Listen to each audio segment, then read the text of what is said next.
Cole Custer in the 00. He'll start on the outside. John Hunter Nemechek in the 20 on the inside line.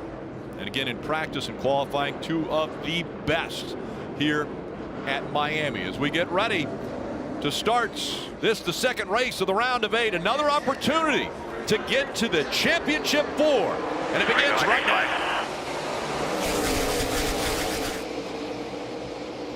A little bit of a shove there from Allgaier into the back of the 20, got him a little bit loose. Custer's able to shoot out in front, and here comes the 21 of Austin Hill. Yeah, that inside line is always hard to get going anyway. You're wanting to hit the gas so hard, but there just seems to be a little less grip down there. Diving into turn 3. Side by side for second. And 2 and 3 wide behind them for position. Almost 4 wide there on the exit of the corner. I believe that was Sam Mayer that got down there. Here comes Allgaier. Allgaier's going to take second away from Hill.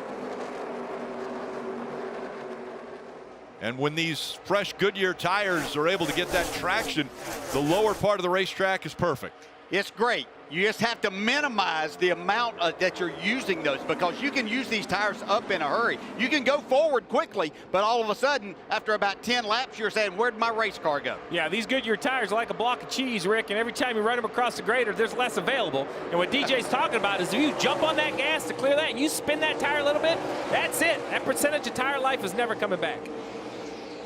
John Hunter Nemechek is going to clear the 21. Austin Hill now running back in the 3rd spot. Here comes Josh Berry in the 8 as he has momentum. Dale Jr. running 19th. He's going to run where they're not. And that's all he can do right now is just be patient around the bottom. You saw he got a little close to the back of the 10. Looked like he got a little arrow tight. At the top of the screen, you see the 00 continues to lead. Allgaier second as we see a little battle back here for 4th between the 20, the 8, and the 21.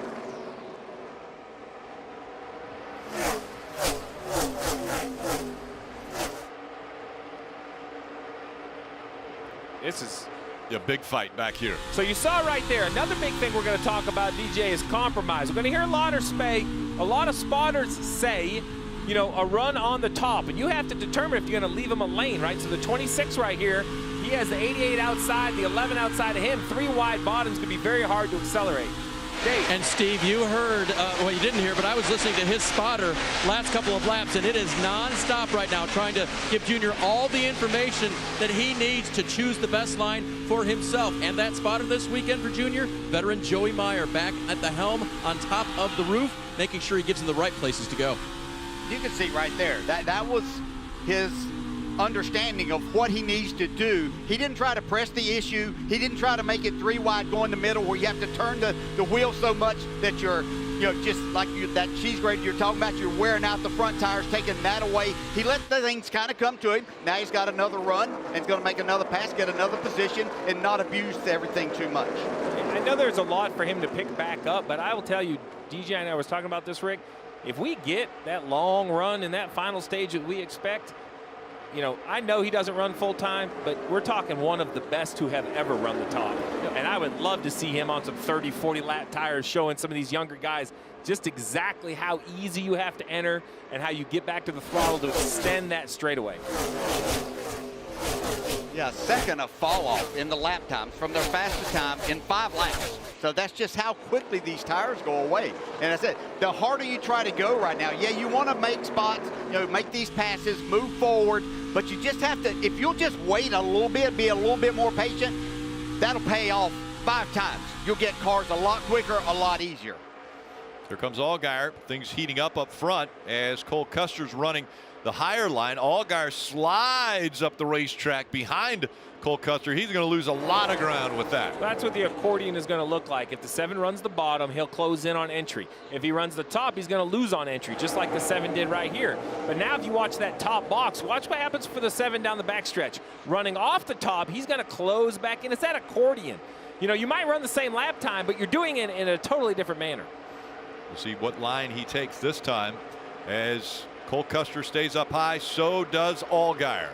Yeah, just go right in this tracks right there for a little bit till you can get to his bumper and see if he can make a mistake. This is impressive for Justin Allgaier right here. This has not been a good track for him. He needs just a solid run all day, find himself in a position late to really do something. He's never had a top 5 here. So winning is, yeah, even though that's why you come here, just running and having a solid day is what he's at. So I picked on the man to our left because he was the first ever winner at the Miami racetrack, but it didn't look like this. It looked like Indianapolis. So shocker, right. You know, you want it, DJ, but the question I have is, have you ever had that track that just didn't suit you? Like, no top 5s for Allgaier. Is it just because you don't have the feel, or what do you think it really is? As a crew chief, I've walked in many racetracks and lost. I just didn't know if it worked for a driver. Yeah, it is exactly like that, and I had more than one, actually, if you believe that. But, yeah, you find that you just don't ever get that feel that you need to find out, what it takes to get around here. You think you know, but until that happens. So, yeah, there are just those places out there that's going to happen. Marty. So, DJ, to that point, Justin Allgaier told his crew chief Jim Pullman a few weeks ago, I don't want to go to Miami with the same setup we've had the last few years. I just feel like it doesn't work for me. So whatever it is, we need to do something different. Steve, what's that conversation like? And Jim Pullman going back to the notes and saying, hey, I can come with a little bit something different. And also, how nervous do you think Pullman was showing up this weekend with a brand new setup they had never tried, and then to be quick, got to make them all feel good. You know, Marty, that is a great update because it is nerve-wracking to bringing something you're not used to. Now, the good news is we talk a lot about junior motorsports and the 4 cars. That's where 4 cars really have an advantage. The amount of notes that Jim can look through to decide what other drivers have found for success here, maybe what he himself in his career has found or worked on other teams that worked. But for sure, people think the race is nerve-wracking. For a crew chief, the sleepless night is the night before you go on the racetrack. Once you go on the racetrack, which would have been Thursday night for old Jim Pullman, that's a sleepless night. Did you ever ask one of your drivers to suggest that? Because I had Todd Parrott ask me one time when I suggested we do something different. He was like, okay, you got any ideas? It's like, what are we looking for here? Give me a direction. I was Jimmy Johnson to check and out his teammate. If I want to try anything different, I just walk next door and see what they were doing. You see right here, 3 wide, so that's good awareness and communication between the 88 and the spotter to allow the 48 to get there in the middle. You don't want to give up the spot, but you didn't have both lanes to slide up on exit. Kim. And Sheldon Creed in a little bit of a backward slide, currently 13th after starting in the 9th position. And he told me he was really going to try and practice patience for this race and not be afraid to let cars pass him, protect his stuff, and then pass him on the longer run. So right now he's been quiet on the radio, not sure if he's just not liking the car or if he's indeed practicing that patience he told me he was going to try and use. Creed holding on to the 12th position right now as things heating up in the top 3. John Hunter Nemechek into the inside of the 7 of Allgaier for second. After starting on the front row, John Hunter Nemechek trying to fight back as we're riding along with the Toyota onboard and getting a very good view of that pass John Hunter Nemechek just made on Allgaier. So it's Custer and Nemechek 1 and 2 once again, 14 laps into this race here at Miami.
The official app of NASCAR Tracks has the latest race and event information from all of your favorite tracks. Search NASCAR Tracks in the App Store to download for free. Riding along with Dale Jr., and there could be a problem with playoff driver Sheldon Creed. Listen into the radio. I think the two's got something come out the rear end. Yeah, that's one. Out of the two rear end. All right, they know.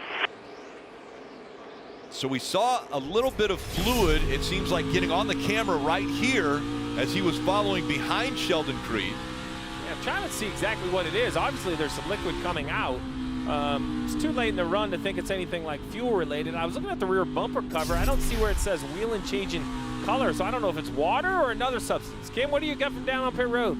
Well, checked in with the team, and they did ask Sheldon, is the car doing anything funny? What are your gauges doing? Sheldon said everything seems fine. All of my gauges look good. Since then, no radio communication, so seems to be business as usual for right now for Sheldon Creed. So now on this shot right here, it's hard to tell because of the flat black tail. For the second time, your gauges are good, correct? You know, the wheeling doesn't look like...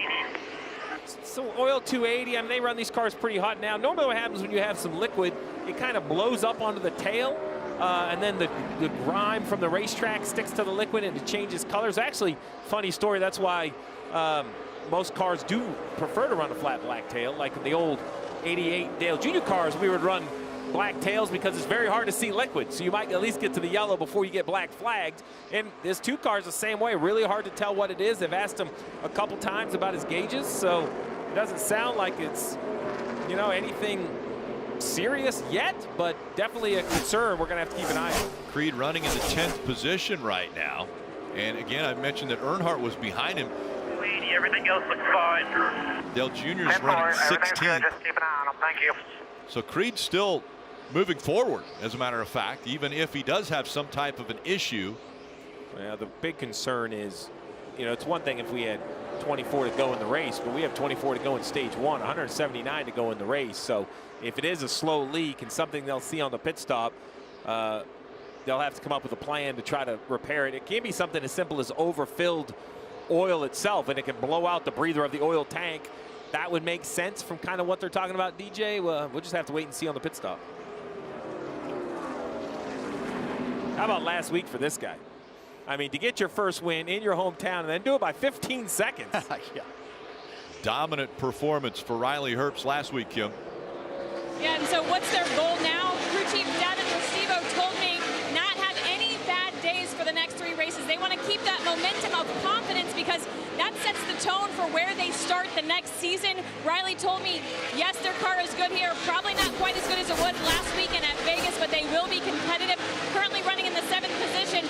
Marty, though, they are having a little bit of radio trouble on that 98 car. Kim, just 3 races left for Josh Berry in the Xfinity Series before he replaces Kevin Harvick in the Cup Series at Stewart-Haas Racing. And you look at the next 2 racetracks as a shot for Berry, who has not won this year, to be able to maybe get that win. Miami, always so good at the mile-and-a-half, but Martinsville, next weekday, that's the one they have circled. Berry has already won there, and he is so good at the short tracks. Parker Kligerman hasn't run an Xfinity race here in 10 years. He told me, I know what the truck feels like when it taps the wall. I know what the Cup car feels like when it taps the wall. Back when I raced, they didn't have these composite bodies. So I got to be a little careful as I get right up there and learn how to run the high line here this afternoon. Kligerman running in that 15th spot right now, just in front of Dale Earnhardt Jr. Cole Custer's out front, has a 1.5 second lead, a little slideways there out of the 2 of Sheldon Creed coming out for 4. Yeah, right in front of Sheldon Creed. That's a 25 of Brett Moffitt. Great qualifying run for the 25. The 2's going to try to slide job up in front. Nope. I think that was a good decision. Closing laps of the race, maybe you try to slam the door there, but this early, I think you have no choice. Creed's been fast. Matter of fact, fastest last 3 laps have been Sheldon Creed. So on the move, but you see the back end moving around quite a bit. Yeah, but he's doing what you have to do here to be successful. As I watched him, and he really worked at this yesterday in practice, and that was slowing his entry down just a little bit and then picking up the throttle quickly and driving around the fence. And it seems to be that he's catching on. Now he's getting a little bit more time here in race conditions. It's whenever he goes down here that it makes things a little more difficult. Saw just a moment ago, car loose on entry. Now, you could give the wall a little more room than that on the entry, but it is nice. I mean, to do it properly, and we'll watch tomorrow some of the very best, and Tyler Reddick and Kyle Larson certainly are the two that come to mind at most.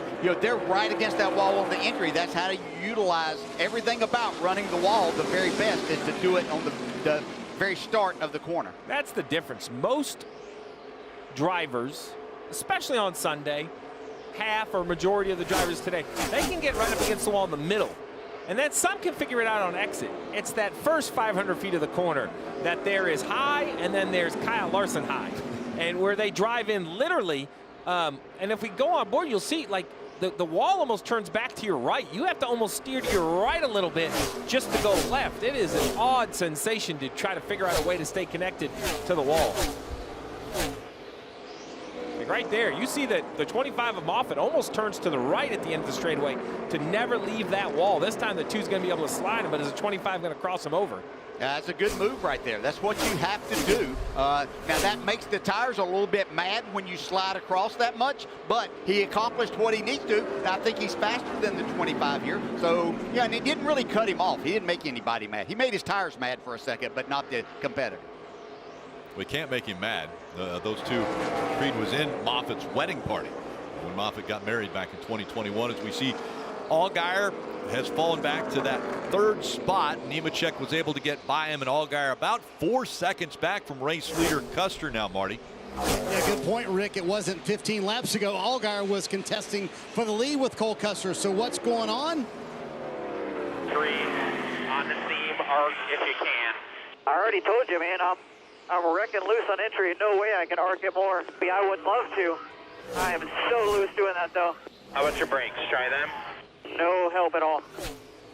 So, Steve, if you're Jim Coleman and you have this brand new setup, obviously it took off for Justin Allgaier. How do you now build longevity into it? Because clearly they're very free on entry. Well, that's going to be the challenge, right, Marty? So it's worked. You have the speed. Now the balance is going away.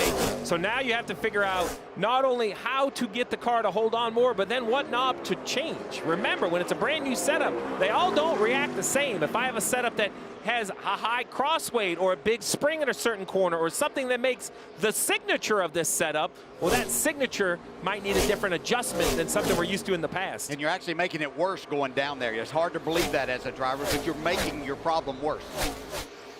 Allgaier, the veteran of the series, trying something new here at Homestead-Miami. Cole Custer still out front.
It's Big Ten football on NBC and Peacock. Second-ranked Michigan brings their undefeated 7-0 record into East Lansing to battle in-state rival Michigan State.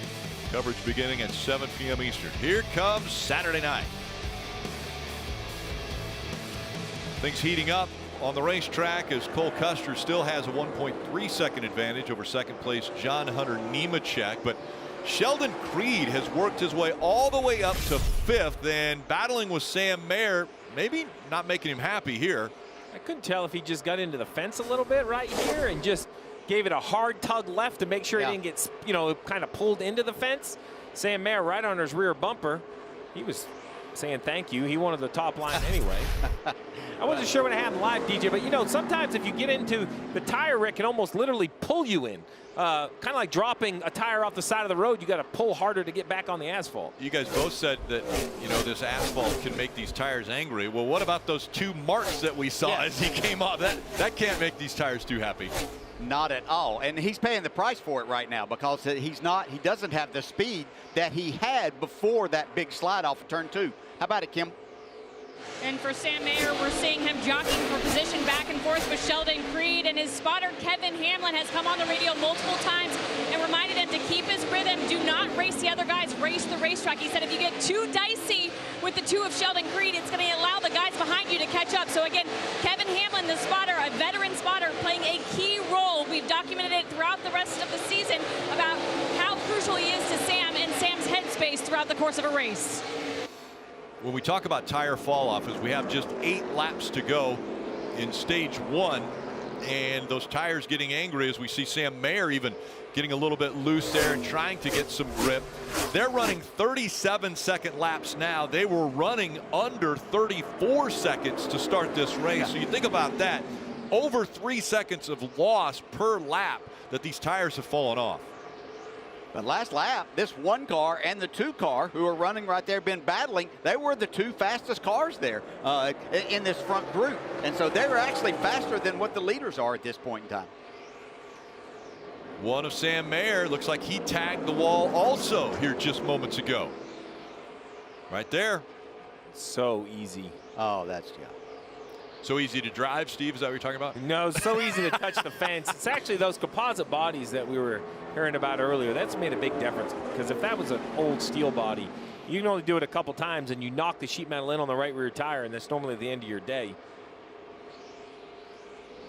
Right up against the wall. These guys continue to run as the laps wind down. Cole Custer, now it's just under a second advantage that he has on John Hunter Nemechek.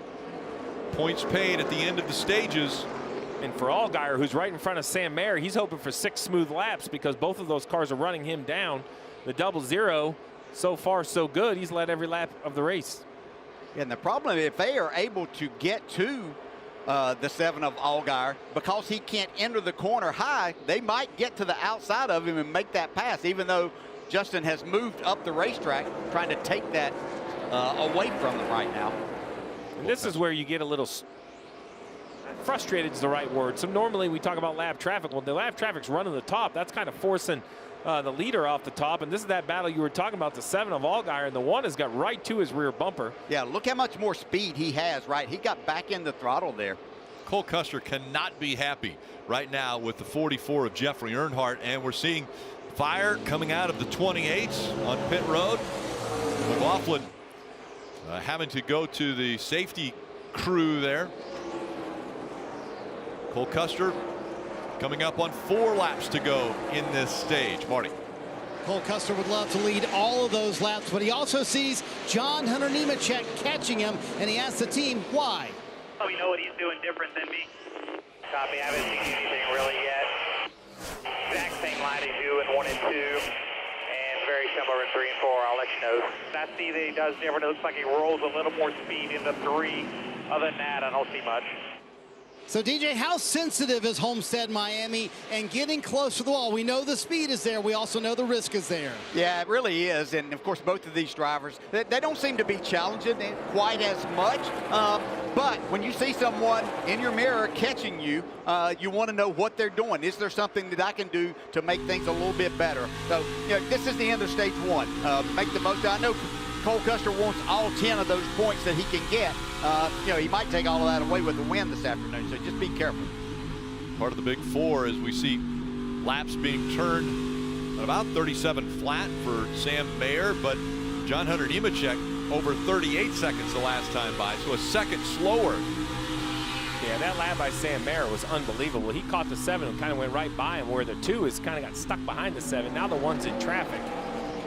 Yeah, and we've seen the 00 and the 20 of Cole Custer and John Hunter Nemechek. They are not challenging the wall right now. They're out front. They don't have to get up there and put themselves in that position, as we see Sheldon Creed take that 4th spot away from Justin Allgaier. Allgaier decides to cross him back over. We'll see if he can do the same move to Sheldon Creed as they go into turn 3. Now he's going to make a big run down in here because Creed gets out of the throttle. This is what you do up top. You get out early, but get a big run on the exit. Allgaier not able to get back into the gas as quickly, and so Creed and Moffitt go by. Yeah, it's 2 points in 1 corner. That's not what Allgaier wanted to see at all. Not that he had a lot of options. And the 00 is thinking, I got about a mile left in this lap, and it's Sam Mayer got right by the 20. You just mentioned a 37 flat. Just watch this 1 car right here.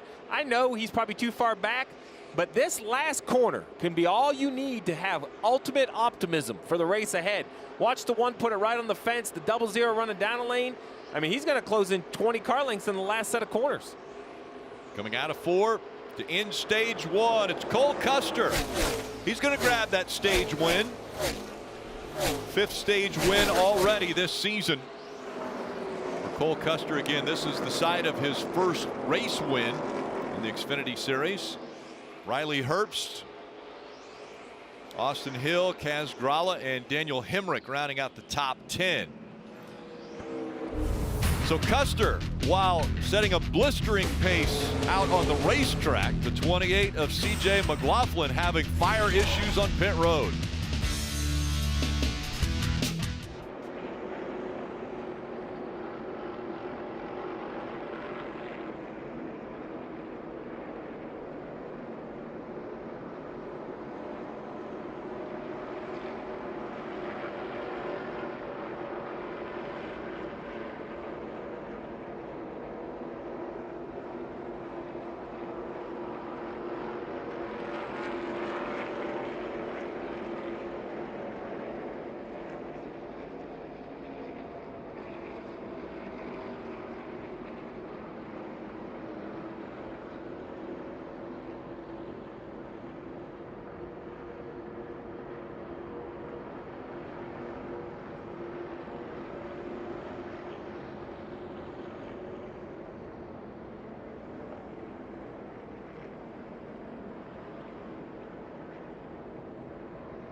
NBC Sports coverage of NASCAR on USA is brought to you by Toyota. Let's go places. And by Progressive. Save when you bundle auto, home, or motorcycle insurance. Visit progressive.com. All right, Steve, pit stop's about ready to take place, and pit stalls were selected earlier this week. Well, so John Hunter Nemechek had a mechanical issue last week in Las Vegas in practice, and for that reason didn't get to qualify. Now, he recovered to finish second, no problem.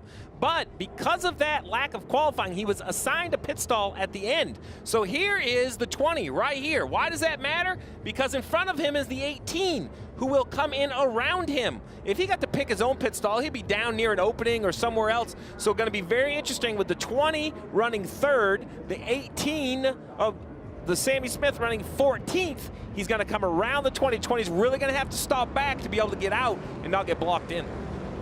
And here come all the lead lap cars onto pit road. There's 26 of them, Kim. Including Sheldon Creed. He said he was too free, lacked lateral grip. Then once he bumped the wall, he said he got tighter. Top right of your screen, Sam Mayer, what a good run for him. On the free side, he said, I'm so fast though, so I don't want to take too much speed off of it with a big of adjustment. So Marty Lindley, air pressure, he said, on 4 fresh Goodyear tires, Sunoco fuel, Dave. These pit boxes are on the larger side, so they stop John Hunter Nemechek short. Looks like he'll have plenty of room to exit. They'll tighten up the race car, Marty. Dave, a perfect stage one for Cole Custer. He's led every lap to this point. He said he's too tight to roll the speed in 3 and 4, and he can't get that last little bit on the high line like everybody else. Custer's team also delivers on pit road. They come in with the lead, and they leave with the lead, Rick. Yeah, Sheldon Creed, he's been making some moves on the racetrack. Well, his team also making some moves. Gained a spot there.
It's the NASCAR Xfinity Series playoffs. The Contender boats 300 from Homestead-Miami Speedway.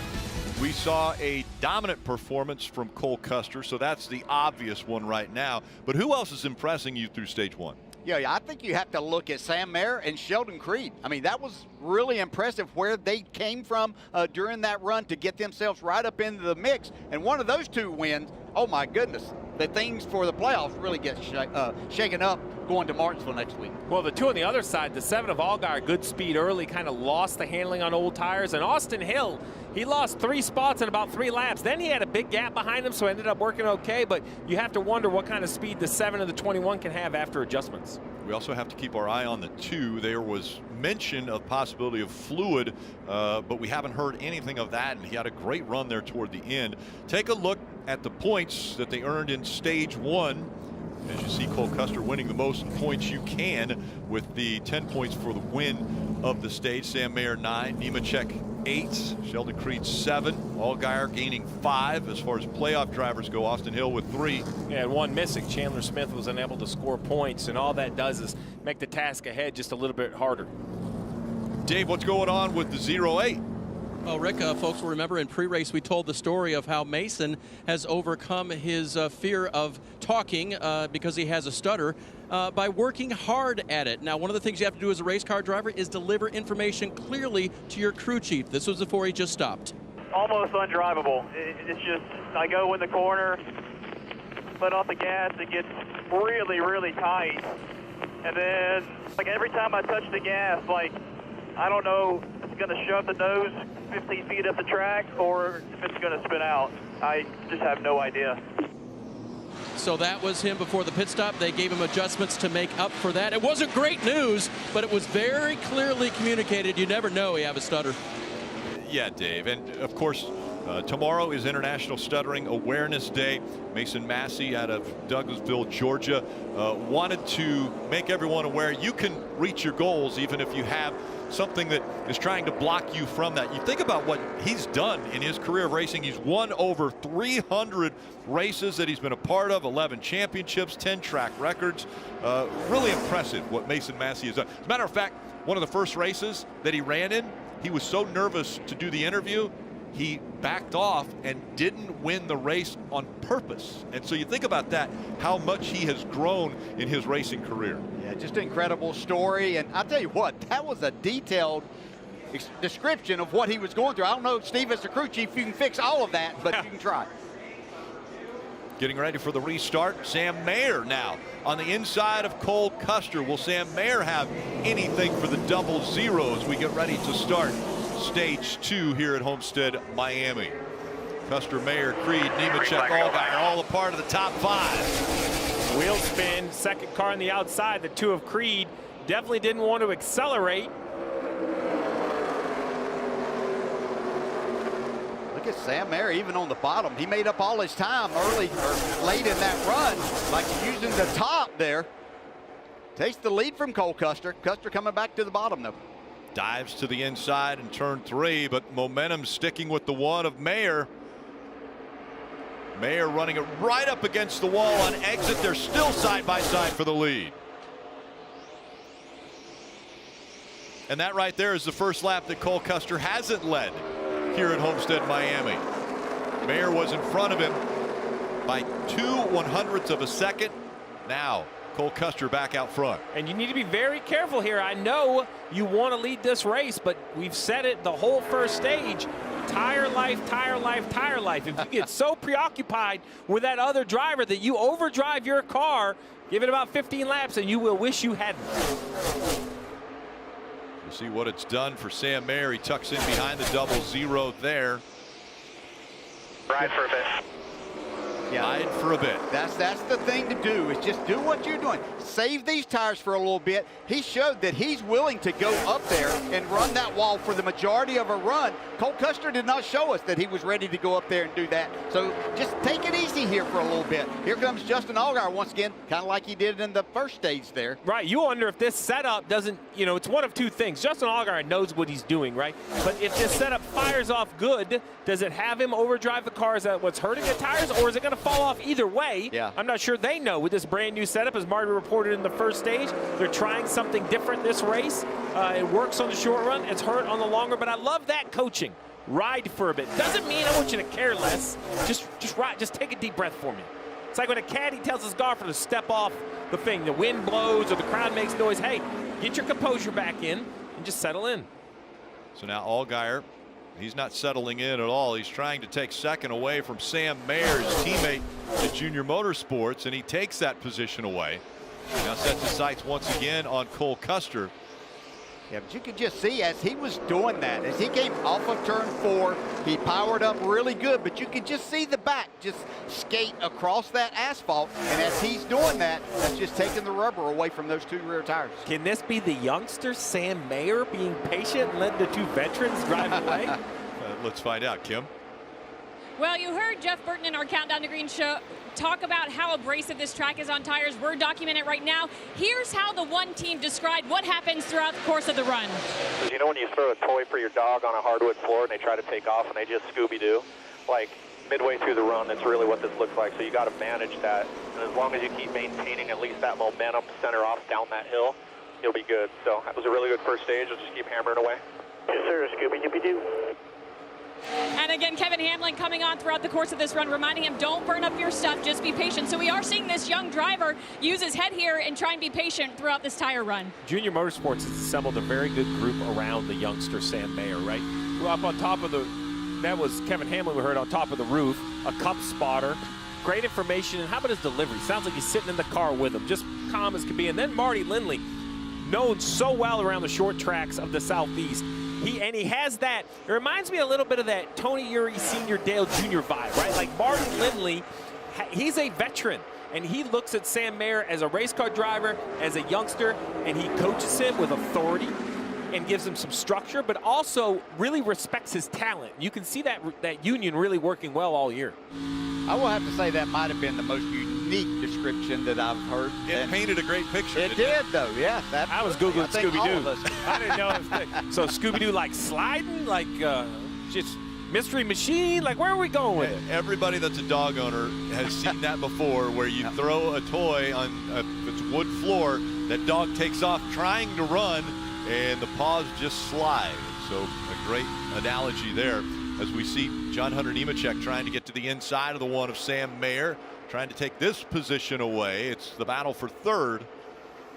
Yeah, the good thing is that Sam Mayer lived what they're telling him, and what he saw during that run, that was his car. It wasn't watching someone else. He saw what his car is capable of that could have him the lead towards the end of this stage. And then who knows what might happen at the end of the race. So it's not something they're having to sell to him. I feel like he's almost goading the 20 into running behind Malone. Yeah. No, go down there. Burn your tires up a little bit. Because watch him. He gives him a line. He gasses it up through the middle right here, just enough to try to fill the hole. The 20's going to slide up this time. The one's going to allow him in, but, you know, it's almost like he's doing it with a smile. Well, a lot of confidence from the young Sam Mayer now at just 20 years old, able to get to victory lane 3 times, and has been one of the drivers that has had so much momentum. But John Hunter Nemechek, he knows how to find victory lane. Already 7 wins for Nemechek on the 2023 season. But it's Cole Custer who's out front here in Miami.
represent your favorite driver during the playoffs and take advantage of amazing deals at the NASCAR shop. Check out the greatest selection of t-shirts, hats, die casts, and much, much more. It's at NASCAR.com/shop.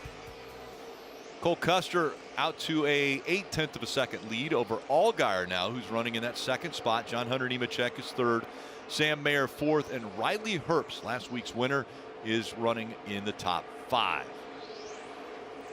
Moments ago, we saw Chandler Smith, who's running 10th right now. Look at this on the inside of Josh Berry coming off of turn 4. Yellow. And a caution has come out now, as the 74 has spun in turns 1 and 2. So Dawson Cram goes around. Yeah, I'm all right. And that's a bad situation. Yeah, that's left rear wheel is off for Dawson Cram. Well, and on the car, it looked like I still saw some wheel studs. So only one way that thing comes off. Well, 2 ways, I guess. The wheel breaks or all those lug nuts fall off. And it didn't look like the wheel had broke. No, it looked like there was a center section to the wheel here. Yeah. We'll take a little bit of a look as it's going to hit the inside wall. Yeah. Maybe we'll take a look at it. Oh, it's going to come back out and show us something. Interesting time right here, though, right? Because with the tire limits, you really want to save. So here's the thing. You have 4 sets of tires in your pits. 1 at the end of stage 1, 1 at the end of stage 2, 2 for the last 110 laps, knowing you're going to get some yellows. But I will say that, you know, in the Cup race tomorrow, this is a no-brainer. Yeah. You're coming to get 4 tires. With the limits, I don't know if anyone can afford to, I don't know if anybody can afford to pit here, but think about Chandler Smith, who missed stage points. If he comes and puts on tires here, he wins this stage by a mile. Dawson Cram, the 22-year-old, being attended to by the AMR safety crew there. Here he's sideways, and the wheel's off. There you see it up against the wall. So lost that wheel.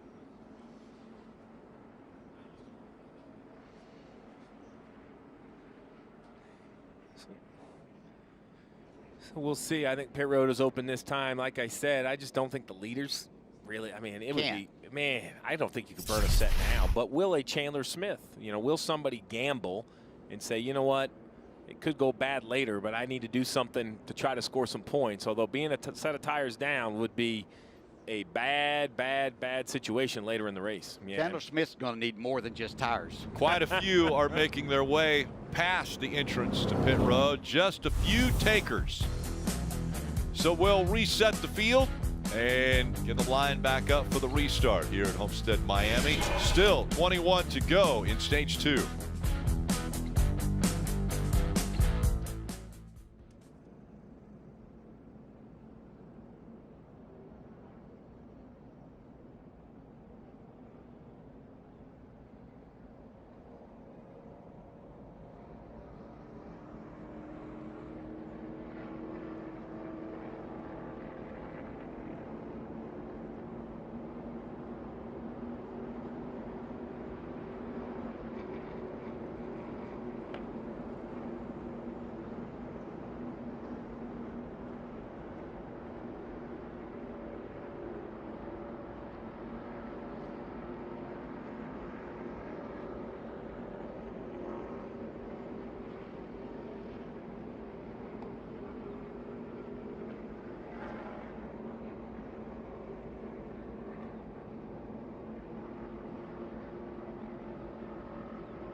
NBC Sports coverage of NASCAR on USA is brought to you by Credit One Bank, a credit card company.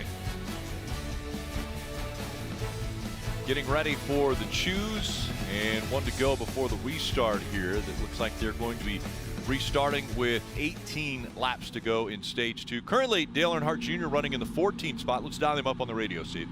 Hey, Junior, it's the booth. You got a copy? Yes, sir. All right, well, first things first, you're coming to one to go in the choose, so don't let me talk over that, but we're listening in. Give us a little update on how the race has been. Hold on, let my spotter tell me how many's going to pick the outside, and I'll talk to you right after we make that decision. All right, well, let's listen in. This is Joey Meyer on top of the roof, probably going to count off. My lane leader outside. 1, 2, 3, 4, 5, 6, 7. There you go, come on. All right, that was good to listen to. Give us a quick update before green. Well, we fired off really good at the start of the race, moving forward pretty good. I'm real happy with the car. Then I got a little bit tight, and we made some adjustments to try to make our car better, and I think we need to undo those. But right now, fight and turn in the middle of both ends. You know, when you fight and turn at a low grip track, you're going to be in trouble. You kind of got to hold pace here. We got to hold our track position best we can for the next 20 laps here, get another adjustment on this car, see if we can't make better for the end. All right, now remember, restart on old tires here. Nice and easy, don't light them things up. Sounded good, Joey. No chance I don't spin the tires. Thanks to Bass Pro Shop. Johnny Morris was on the Dale Jr. download this week on Tuesday. He's on the hood of this car, longtime supporter of Dale's. And to be quite honest, just a huge supporter of NASCAR. Johnny, if you're listening, thanks for everything you do for NASCAR and giving us this great view on the 88. You know what was fun? They shot a piece with Isla fishing. So Dale Jr., Dale and Amy's oldest daughter, Isla, out fishing. It did feel so good. excited. It did feel good to tell him what to do one more time. Don't spin those tires. And he said not a chance. Getting ready for the restart here. It'll be 18 to go in stage 2. Justin Allgaier getting into the back. He had a good run there. Cole Custer couldn't get his up to speed. Allgaier had a good run, but then got hit in the back. Look at this. Chaos through 1 and 2. They are everywhere. So John Hunter Nemechek said, thank you, boys. He was third in line, and the first two took that outside lane, and here John Hunter is leading the race. By 2 car lengths right now, as Sam Mayer in the 1 using that low line, trying to clear the 0-0 of Cole Custer. It's not going to make that complete. He had his chance a little before that, probably a little early to do that. Don't want to make him mad right at this point in time. Late in the race, he would have definitely shot up. How about Parker Kligerman in the 48 running up here inside the top 4 right now? Yeah, I watched him that last run. He really got himself going around at the top of the racetrack right against the wall and was making some really good time, and obviously had a good restart here. Allgaier trying to make up some ground once again as Mayer has the momentum. They're right behind the 0-0 of Cole Custer. Allgaier can't get to the inside of the 48. Now he dives back down to the bottom of the racetrack, as does Austin Hill. Will he slide up? Allgaier staying all the way down at the bottom, and he's going to clear that 48 of Kligerman. Dave. Rick, when I talked to Parker before the race, he talked about the wall and running it, and he said, for me, it's a go-to thing. I'll go to it when the time is right. Early on, it was not, but you guys noticed it. Late in that run, in this stage, he is making time on the top line. He's confident with it now, and he's going forward. You know, the only thing better than making time on the top is making time with new tires, because you feel like Superman on the racetrack. And the Derek Krauss in the 11, you see him right side of your screen on the bottom of the racetrack. You see on the left side the brand new tires. He's up to 5th. I mean, it should be an easy stage win, I think, for Derek Krauss. Brand new tires, but just remember, he now has a set less than the rest of the field, so you want to make him work. I mean, he runs right at the bottom, like he's in a different class of race car. Has so much more grip. Yeah. His last lap under 35 seconds, and the only one to run down in that bracket. It's like we're IMSA racing. Right now we have a prototype and a GT class is what we have. New tires and used. I mean, look at this right here. Yeah. Last lap, nearly almost 5 miles an hour faster. That's 2 in 1 corner. This is what it looked like when DJ was unlapping himself that day at Indy. Yeah, it's fun when things are happening. You have a good car, and you know, it just shows how much the tires matter here, and how quickly they go away, and how much ground you can gain. So that's why tomorrow the Cup guys are glad that they have a lot more tires to work with. Well, and this is why we were thinking Chandler Smith might have tried it and win this stage for the 10 points, but now flip it. If you get the wrong yellow late, you have no chance at the end of the race. So I like the Chandler Smith call. I could have gone either way. You know, I think that's a true coin flip for the other call-it car. But right now it's Derek Krauss. He's going to drive right off the front of this field, 13 to go. Kim, that 11 has to feel really good right now. Absolutely, Steve, with those fresher tires. And remember, he's never run here in Xfinity. He's got some truck experience here, but this is his first time in an Xfinity Series car at Homestead-Miami Speedway. And crew chief Jason Trincherry told me he's typically a bottom feeder. So we talk about these young drivers at Homestead-Miami Speedway. They wanted him to use this race to learn the high line. So they continue to encourage him not to stay stuck to the bottom, Marty. Kim, I have heard the word patience used by our booth and drivers more today than I've ever heard here at Homestead-Miami Speedway. And it's funny because this morning, that's the word Cole Custer used. He will run the top in 3 and 4, DJ, but not in 1 and 2. He told me, I'm going to bide my time. I don't need to be up there right away, which is exactly what Dale Jr. said in the pre-race. So patience, DJ, where did that rank in your vocabulary here at Homestead-Miami? Yeah, I used to tell people a lot of times as I was talking to groups whenever we had hospitalities for UPS and Coca-Cola and others, and I would talk about race drivers being patient. And they couldn't understand that, what that meant. It looks like you're just wide open all the time, but you have to be that. When your tires are going to go away, you can, like I say, you can make speed very quickly, but you're going to pay the price at the other end. I like the way that Cole Custer is going about this. He has a really fast race car, and we've got a whole nother stage to go whenever they're going to give away the trophy and pay all the points. Parker Retzlaff currently 34th, a lap down, and that's because a few laps ago, running 21st, and this is what we're talking about with patience, and it's just easy to do, right? He just gets a little high, and I don't know if he has an issue that causes him to get into the wall or if he just gets in the wall first, but either way, 31 had to come to pit road, and then the 2 run on the top. Dale's going to love that because he'd be the first guy to hit you if you pull up in front of him running the top right here. So that is basically the 2 run on the top, the 88 run on the bottom, slides up. No harm, no foul, but Creed giving him the old, hey, man, I'm back here, buddy. So how about giving me a little space on corner exit? That's one of Sam Mayer, though, with 9 to go. We saw patience, back to that word again, earlier in the stage, first 5 or 8 laps, and I think if it would have gone green, maybe he had a better chance of paying off. I'm wondering if the cycle, the cooling off under the yellow, has helped some of the guys in front of him.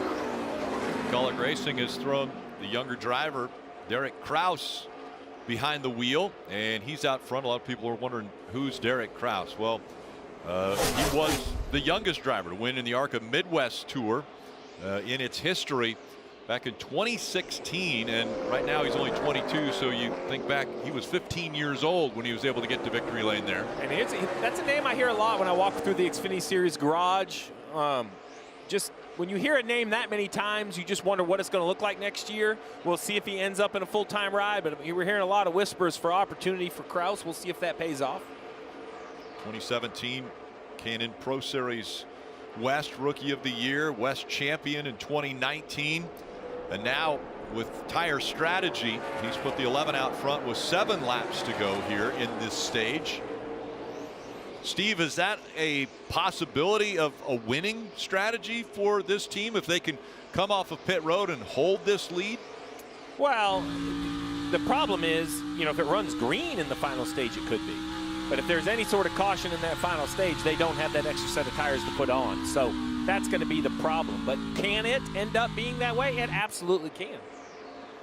Yeah, how about Kyle Sieg here? Has driven himself with these new tires up to the 5th spot. Obviously, his brother Ryan been racing in this series a lot longer, but the first full season for Kyle Sieg here, doing an outstanding job.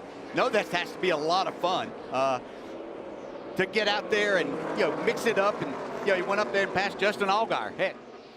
Yeah, running up front obviously has to be way more fun than that Hornet's nest that they run in back from about 12th all the way to 28th. Allgaier has fallen back now to the 6th spot as Kyle Sieg has passed him. But here comes Allgaier with a little bit of momentum. Now we see Parker Kligerman trying to get by Austin Hill here using that high line. Yeah, they've been battling throughout this stage mostly, but certainly since the restart. You can see Justin Allgaier there take that position back. What's going on with the 21, Dave? Just okay, DJ, and this whole race has been about him finding his comfort level with that top lane. You see him slide back up there now behind Kligerman. This was radio just after, whoa, bump from Riley Herbst there. Let's listen to the end of this radio just after stage 1. If we're going to give up points, we need to do it because we're racing, not because we're driving it off the fence and having to pit to change tires and going laps down and to try to figure it out. We don't need to get ourselves into stupid spots. They tried him so many different ways to get him in the high line, and it just wasn't working. DJ, as a driver, when you hear that, I think they're just saying to you, drive it where you feel comfortable. We'll try to make it better there. Yeah, you know, you appreciate that and the the efforts that they're trying to tell him. But I'll say this in the driver's defense: if he needs to be up there, because I'm telling you, in stage 3, when it comes time to get everything that you possibly can and make a decent day out of this, you're going to have to be up here against the wall. So you can't be adjusting your race car to run on the bottom as right now. You got to figure out what it takes for you to get up there and be competitive. Cole Custer not able to complete the pass on John Hunter Nemechek. Nemechek holding on to that 2nd spot. Again, the lap's winding down here in stage 2, less than 3 to go. Look, we talk about this patience. It's very easy to run out of that in a hurry here. You think your tires go away quickly? Your patience can go away a lot quicker than that. And sliding up and very tight there. It's Riley Herbst on the outside of that 45, and Leland Honeyman trying to make these tires work for him. Yeah, so we talked about Derek Krauss and what the guys are doing on the lead lap. Well, what Honeyman did is he came and got tires because he's now racing. He's in a tight battle with Ellis and Emmerling for the free pass. So there is another whole race, and this lead lap can be the completely different maker for the race, right? This could be the difference in a good day or an average day. So right here, that 45, behind him on the top, that 43, that's Ryan Ellis. That is the battle for the 3 pass. This is the final lap as those drivers continuing to fight for that free pass position. But it's Derek Krauss with the fresh tires, and he's made them work. Derek Krauss in the 11. And he's going to hold on to claim his first ever stage win. It's going to happen here at the end of stage 2. Oh, there's a big wiggle there out of Custer. Krauss gets the win. Then it's John Hunter Nemechek and Cole Custer. Sam Mayer, all playoff drivers, grabbing some very important stage points, as does Allgaier. And Frankie Kerr's call for the new tires got Leland Honeyman the free pass position, so the 45 will be back on the lead lap. Stage 2 completes. It's Derek Krauss winning this stage. Now they'll come to pit road, back into the hands of the crew.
Tomorrow, Sunday Night Football. The Miami Dolphins are on the road. They're facing the Eagles in Philadelphia. Coverage begins at 7 p.m. Eastern with Football Night in America on NBC and Peacock. And guys, I'm telling you, the yards that are going to be put up there. Oh, Miami #1 right now, just under 500. Philadelphia #2 in yards per game. Over. Yep. Spotlight on the quarterbacks. Over. I mean, listen, and talk about speed. I saw a graph about like the fastest plays or players, and Miami had like 8 of the 10 or 9 of the 10. So much speed on that offense. A lot of speed and a lot of speed on pit road here. Let's go down to pit stops. For Sam Mayer, top left, he said, coming off the throttle, I just get too tight. Tight in the middle is the biggest problem. He actually got the wall just a little bit. Sam asked to be freed up. 2 numbers. You saw that chassis adjustment, 4 fresh Goodyear tires and Sunoco fuel, Dave. 9 stage points for John Hunter Nemechek. Still 2 free, so he'll get a wedge adjustment, air pressure adjustment, and a cough drop. Marty. Cough drop, Dave. Well, the last adjustment really helped Justin Allgaier, but he said it's only 75% of what we need. We still need more front turn. And then for Cole Custer, 18 stage points in the bank for that team. Said it fired off better, but gets too tight running the wall. Keep freeing it up, and the pit crew delivered as well. How about that? Look at those top 2, Rick, gaining a bunch of spots here on these stops. Big for Custer and Allgaier, grabbing a couple spots as they will put themselves up front for the restart. Here in southern Florida, the weather always beautiful, Sport City, and so much to enjoy when you're down here in the Miami area.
It's Xfinity today and tomorrow, the Cup Series on NBC. It all starts with Countdown to Green at 2 o'clock, 2:30.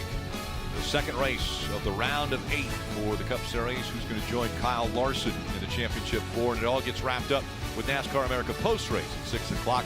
Again, that's streamed live on Peacock. Let's go to the Peacock pit box. All right, Jeff, have all the right adjustments been made as it gets a little bit loud with those guys coming by you? But who looks like they could be the favorite coming to the checker today? Well, to me so far, it's been a 3-way battle between Custer, Nemechek, and Mayer.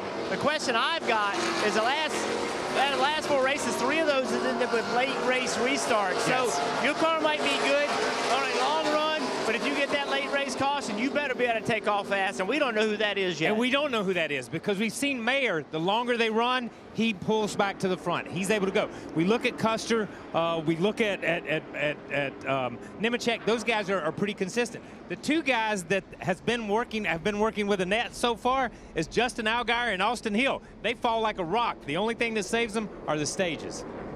And you mentioned stages. Let's take a look at the stage points and who has gained those points today. So Cole Custer, 18, Nemechek 17, Mayer 16, Allgaier 11, Creed 7, and Hill 5.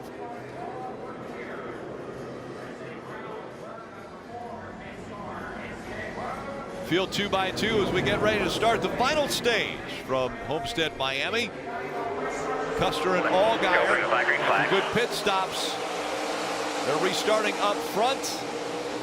Allgaier on the inside trying to make the move early. Here comes Sam Mayer in the 1 as well.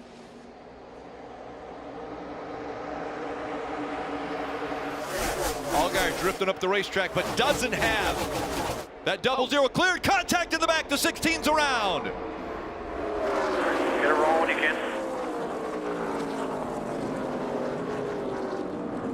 Two cars involved, one of them being that 16 of Chandler Smith.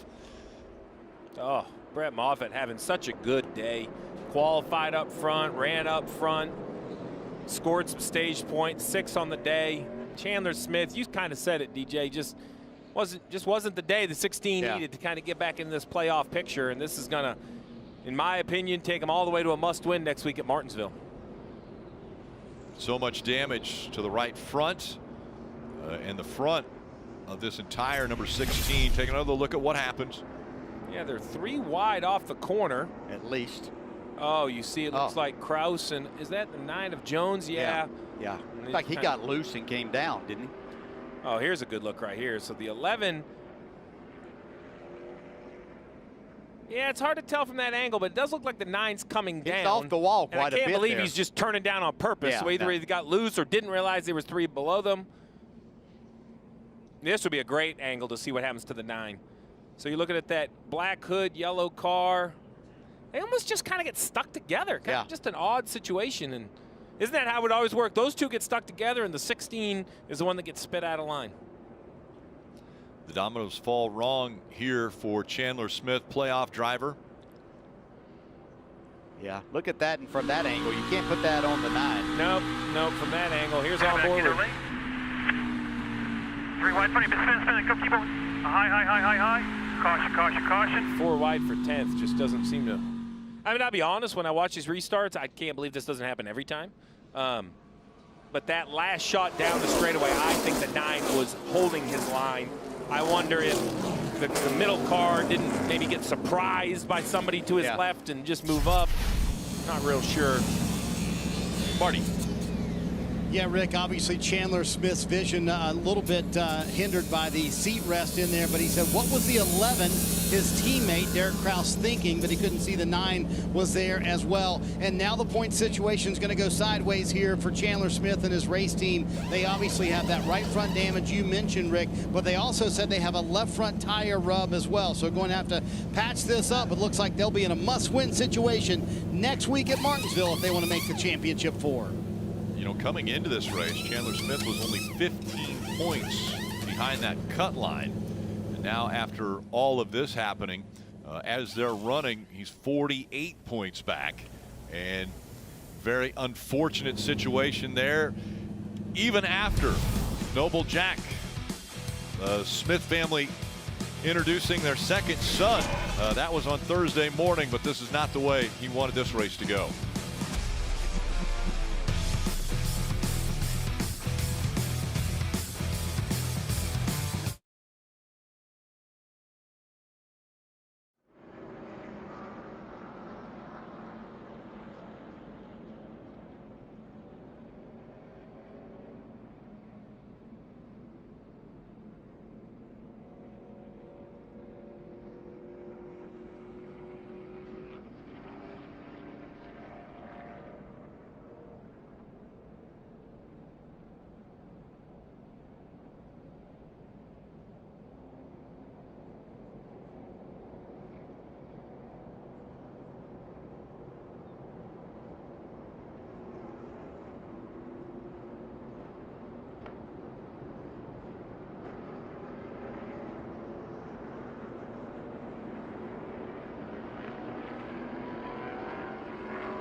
Next Saturday on USA, the NASCAR Xfinity Series playoffs will continue from Martinsville Speedway, the paperclip. It's the last chance to clinch a spot in the championship for that race coverage beginning at 3:30 p.m. Eastern. We talked about must-win situations.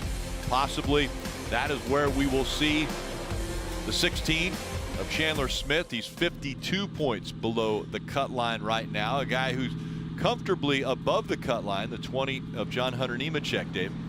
And Rick, I mentioned a cough drop before the last pit stop. Here was the radio that gave me the clue. The less lateral grip I have on exit, just chase the right rear. We'll put some wedge in it here. We got a cough drop taped to your water bottle here if you want it.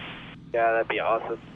That would be awesome because he has a cold. Where did he pick that up? Well, it could have been the zoo right down here in Miami. Zoo Miami with the family on Friday. Took Taylor and Penelope and Aspen to the zoo. Had a great time. I talked to Taylor right before John hopped into the car, and I asked her, was there anything bizarre about it? The giraffes were fine, she said, but when we got to the elephants and they started talking to each other, yeah, right there. Aspen was freaked out, did not like the elephants talking. She was okay to look at them, just didn't like the sounds. I mean, our man Mama got in the shot too, in the family shot. I like that. Can you get a cold from animals like Giraffe, that? I think it was. The giraffe is. He was in there too close. Hey, Rick, I'm just going to let you know general public. What's gone on for the last 5 or 7 years, Rick. I'm not joking about anybody getting sick from anything. No jokes over here. Yeah. Points as they run and where they run. John Hunter Nemechek plus 50 above the cut line because Cole Custer is right now out front, scored as the leader. Allgaier 19 above, Austin Hill 8 points above. So a little bit tightening up there as far as at that cut line. Sam Mayer just 8 points back as they continue to work on Chandler Smith's number 16 before they send him out.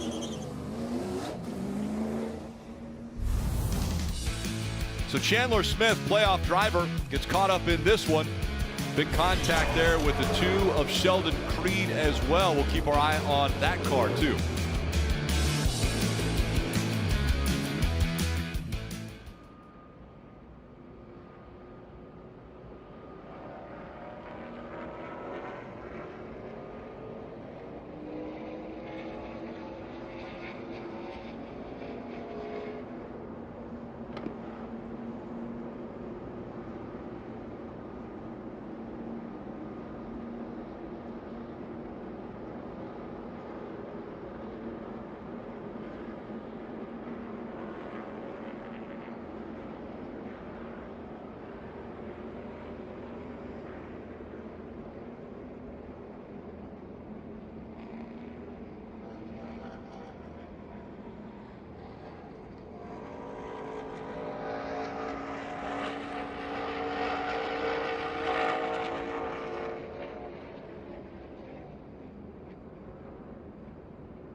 You're watching the NASCAR Xfinity Series playoffs from Homestead-Miami Speedway. It's the Contender Boats 300 A lot of boats you'll see there around the area of uptown and downtown Miami.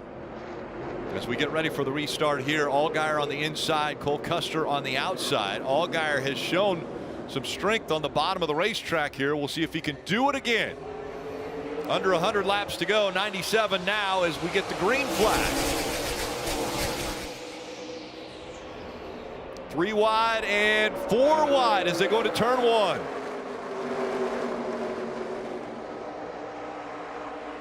Once again, a great restart. Allgaier out in front. We'll see if he can hang on to that spot. There was a lot of speed drive put down here in 3 and 4, so let's see how they navigate through here.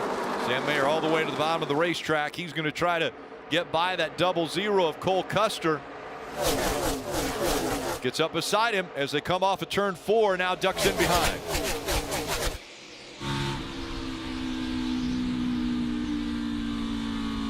John Hunter Nemechek to the bottom of the racetrack.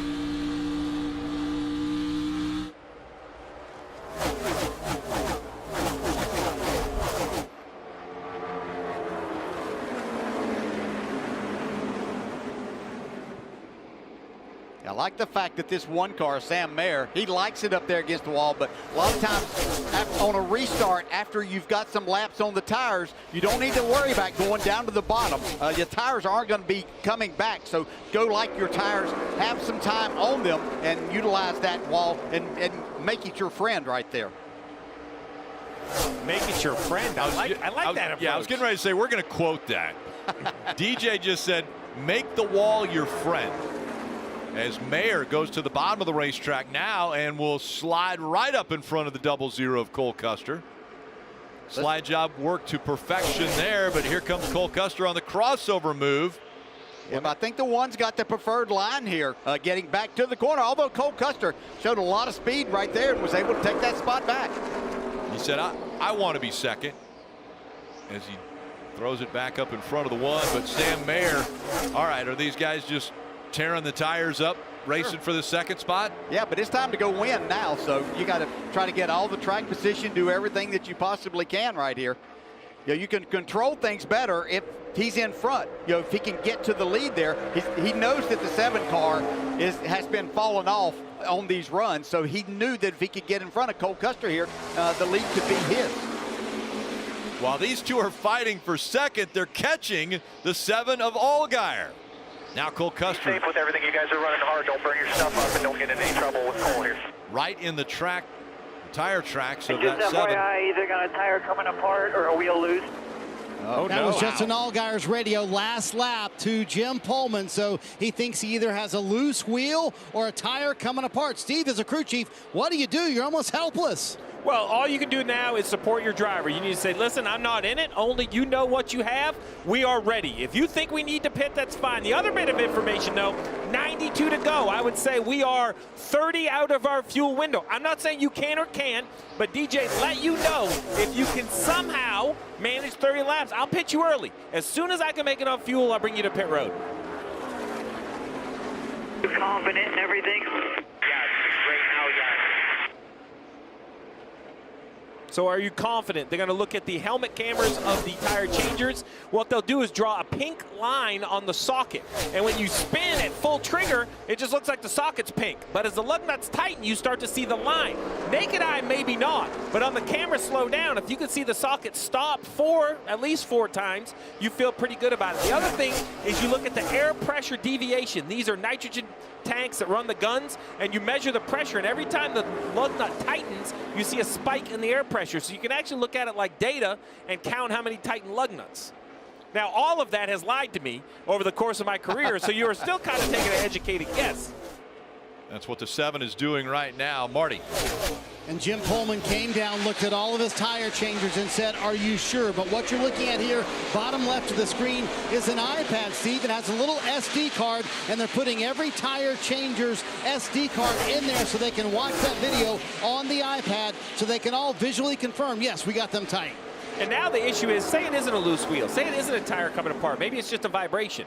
So that's best case scenario, but it's still going to hurt the 7. The 0-0's gotten by, and this vibration. Sure you're confident, correct? Yes, sir, I am. There you go. Are you confident? Yes, I am. But even if it isn't a loose wheel, loaded mid-corner. it's going to still affect the handling of this car, not allow this team to make good adjustments on the green flag pit stops. Yeah, I can just tell you, it's really hard to make that decision when you're leading the race. Much harder than if you're running 10th, 11th, something like that. You say, okay, you know, there's no reason to fight this at this point. But to give up the lead with that, it's just so hard. No way can I run the fence with this. There you go. No way can I run the fence. I will say this. The other Hail Mary they could do is math says Protect mode. Protect. you can pit twice in the stage. You can break it up into thirds. The two guys you don't need to win or lead. And pit twice. And what that will allow you to do is, math-wise, it's way faster, but any caution completely disrupts that strategy. So the other plan is, you got 11 laps on the tires, try to get 20-ish more laps, and just pin them early then. Jim Pullman's going to be looking at every option he has to try to bail his driver out of this situation. Running in the third position right now is that 7 team of Justin Allgaier. What he doesn't need is to have an issue and wreck that car and not be able to finish this race. Currently, as they run, he's 16 points above the cut line. So, Rick, I'm curious from Steve, how much coaching do you, if you're Jim Pullman at this point? Allgaier just said, you heard the radio, go into protect mode. Allgaier came back and said, it's hard for me to protect when there's 2 guys in front of me that we do not need to win this race. But Pullman on the box has to go into coaching mode right now, which he's doing at this moment with Justin Allgaier. Well, what you're going to, this is where relationships, it all comes down to a relationship. You have to manage it, but you have to believe what your driver's telling you, and he has to hear not just what you're saying, but how you're saying it. And at this point, I can't worry about the 0-0 and the 1. Let's worry about the 7. You're worried about new winners. I'm worried about trying to get 35 or 40 points out of this race. Let's not wreck. Let's not, if it shakes too bad, don't talk yourself into it that you think it's going to make it if you can't. You just have to be honest with your situation. Sometimes, Dale, you just said it, very hard to pit. I'm going to let you know that I'm going to be okay if you pit and we don't find anything. I'm not going to be mad. I'm confident you're not making up this vibration. No, you're not going to affect the 0-0 or the 1 with what you have to work with right there. I like your plan and I think the sooner the better. You just go ahead and take that risk if indeed this is something that Justin feels like is going to happen and it's only going to get worse. That one of Sam Mayer continuing to hang it out as he got a little bit loose there. On the bottom of the screen, you see the 88. Dale Earnhardt Jr. has broken into the top 10. He's currently running in the 9th spot. So the 2 cars that he owns are on the top of the box with Sam Mayer and Allgaier running in the 2nd and 3rd position right now. And then Dale Earnhardt Jr. trying that low line as he tries to clear Parker Kligerman here.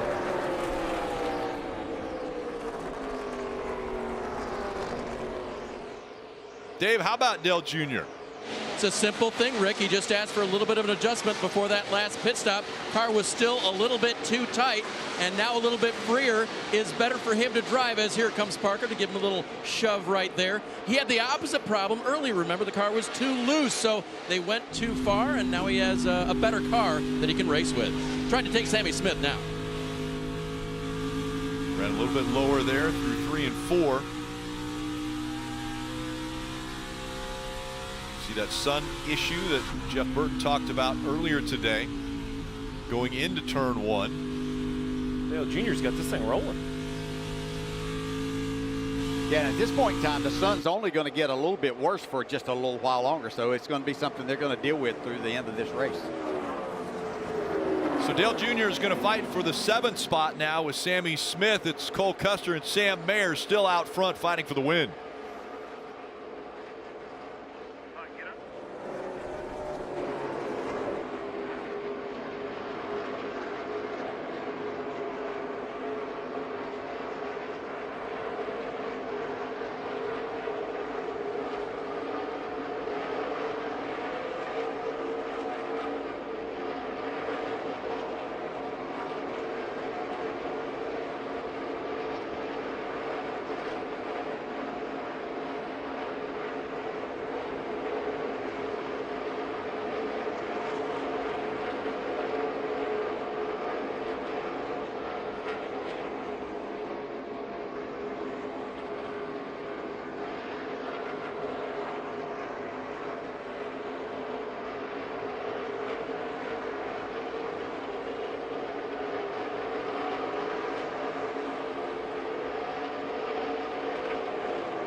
back in Miami. 78 laps to go here. And for the NASCAR Xfinity Series, you saw it all in nonstop. Justin Allgaier eventually did have to come to pit road, and there was the culprit. The left rear tire was indeed loose. Steve, that's your clear indicator right there. So what's the path forward now for the 17? Justin Allgaier and his crew chief, Jim Pullman. Well, the good news is currently he's in the free pass or just unlapping himself. I'm trying to find him exactly on the racetrack. I think he's going to be in the free pass position. He's going so fast. Yeah, he's the first car 1 lap down. He's passing cars inside the top 10.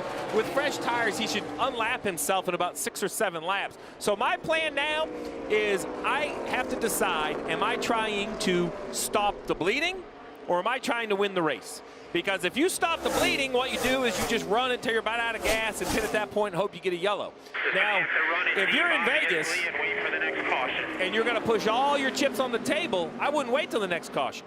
The other option is you get about 35 or 40 to go, and I put my last set of tires on and lean back and say, you know what, I'm going to break this up in thirds, and that math says I should win this race. But there's a lot of chances. Jim Pullman knows this as well as anyone on pit road. He knows that a yellow would end his day. I like the idea of running to the next yellow. He doesn't need a win. He came in above the cut line. He's only 8 below even in this awful position. So I think this is the time where maybe a little discretion is, it was never my strong suit as I say that, but a little discretion would be the way to go for the 7. This is a team mistake, and you want to limit the amount of problems that come from this mistake. So don't compound them. Just they have fixed the issue. Now don't make it worse. Is that what you're saying? Yeah, that's what I'm saying. But the other issue is he asked 4 or 5 times, and they were sure they were tight. So I'm not saying they're lying. I'm confident they thought they were tight. So whatever they're looking at for video or looking at for data is not giving them a clear view because the wheel was clearly loose. That can't be solved here today. But with what's on the line the next 2 weeks, that's a conversation, DJ, we're going to have this week. Yeah. You know, hey, I believe you, but why possibly did we have a loose wheel and not know it? Yeah, and the problem biggest problem I see now, I'm with you with the 2 stops. I think go after the win. But here's the problem. At least 3/4 of this field, probably 80% of the field now, is up against the wall. We're seeing more cars have contact, and eventually that's going to create a caution flag here. It really is. So now what's the 7 doing? He's passing the 98, who's the 3rd place car. Sam Mayer, a couple seconds ahead, about 5 seconds up all the way to Cole Custer, who's leading the race. So all the 7 can do now is go as hard as he can go. But once you get in front of the 00, I might almost back you down a little bit and say, okay, whoa. You've done what we needed to do. Now I want you to run hard enough to keep that guy behind you. Yeah. That's all I need you to do. And he's a second faster right now than what Cole Custer, the leader of the race, is running. So it's not going to take him long to get there. While all this was happening, the 48 of Parker Kligerman also got into the wall. He had to come to pit road. You see the damage on the right side of the 48 here. He was getting a run of the top. Behind Dale Jr. gets a little loose. Yeah, just got into the wall a little bit. It looks like the right rear's down. I'm not sure if he got into the wall or just had a flat. Ryan Sieg in the 39. Another one who wall got him here. Yeah, well, he has a flat sparks already. Coming out, yeah. Yeah, he has a flat tire already. So you can only get into the wall so much, and finally you wear through everything that's holding the tires off the wall. Hey, Steve, to that point, the 48 of Parker Kligerman, the run before had a right rear that showed damage, but no loss of air. This run, damage and loss of air. So like you said, you can only hit it so many times. You just have to take care of not only the body, but the right rear of that car. Remember, he said he didn't know quite how to race these cars versus a truck or a cup car. I think he's learned some lessons today. Absolutely, Dave. And it's exactly what you're talking about, Dale, right? Every car here has a right side with 129 laps worth of use, which, you know, they've kind of used some mulligans up. On board with Junior, he's really settled in here. He is rolling. This is exactly playing out kind of how we talked. Now, I realize some people have had problems in front of him, but we talked about before this race started, you get him with more comfortable into this 3rd stage, you have some long green flag runs, he can make a difference in this race. And looking out the right side window, if it looks two-tone, that's not your TV at home. It is two-tone. That is some tint you're allowed to run on the top here, because as you roll down in, right here he's in 3 and 4, sun's not really an issue. As he comes down the front stretch, you know, if the sun gets low enough, it can kind of glare in that right side. And when you're only, I'll be nice and say 1 foot, I think it's probably in the inches off that wall. Right there, you see that kind of that glare. If you lose that tint, it really shines into the race car. He's got the dark shield on you see on the bottom right. This is when the sun's going to be at its worst for them as they go from turn 4 to turn 1. Again, Dale Jr. fighting his way up. He's going to be trying to get into that top 5.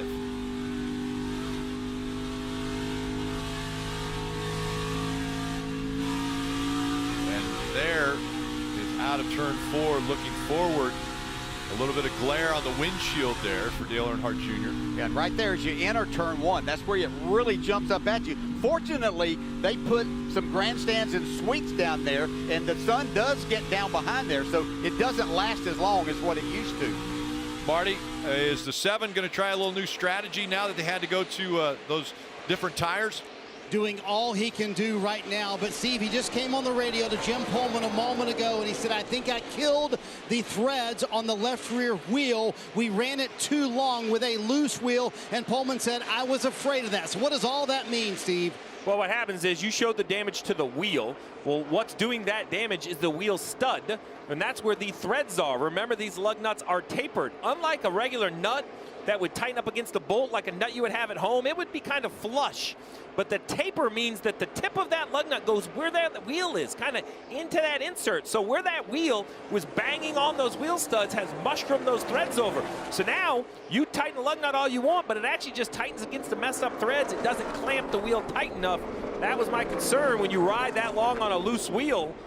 We'll have to just wait and see as he looks like he's about ready to unlap himself on the 00 right here. But Marty, that's really going to be the issue, right? Damage on those wheel studs.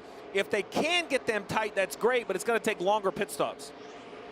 And Steve, he came on the radio just a moment ago while you were doing that report and said, honestly, it's no better than it was before. So DJ, what's that like behind the wheel? Well, you know, once you have that problem, you know what the end result is going to eventually be. So it's very uncomfortable as a driver. But, you know, you've got what you've got right now. So all you can do is just drive it and hope somehow it all stays together. He felt the loose wheel. They came to pit road. It was definitely a loose wheel, and now he's riding with it. He just unlapped himself.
Homestead-Miami Speedway, where we have stops under green flag conditions. Sheldon Creed, top of your board, said no rear lateral or lateral grip. Need an adjustment on that. 4 fresh Goodyear tires and Sunoco fuel as well as that adjustment, Dave. Kim, for Austin Hill, his team is done with the service. He's prescribed his car mainly tight on throttle. Don't want to be any tighter entry or to the middle. He's off pit road.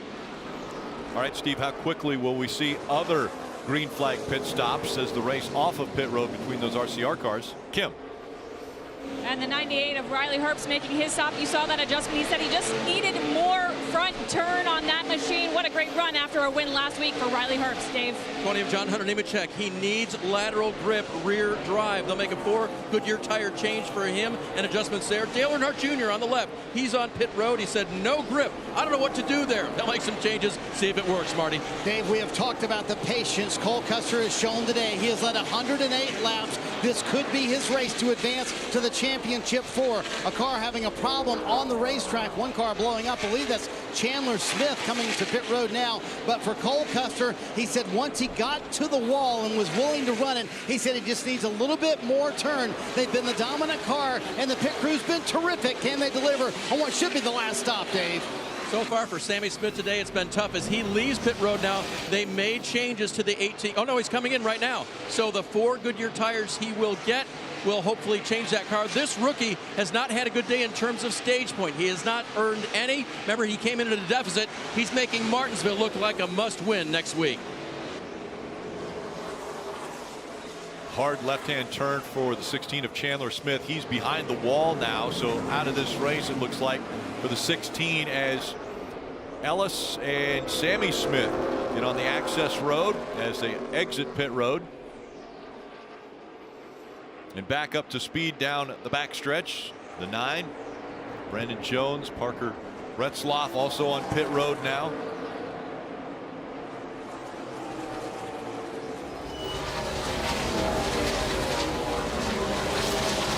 So green flag pit stops taking place now.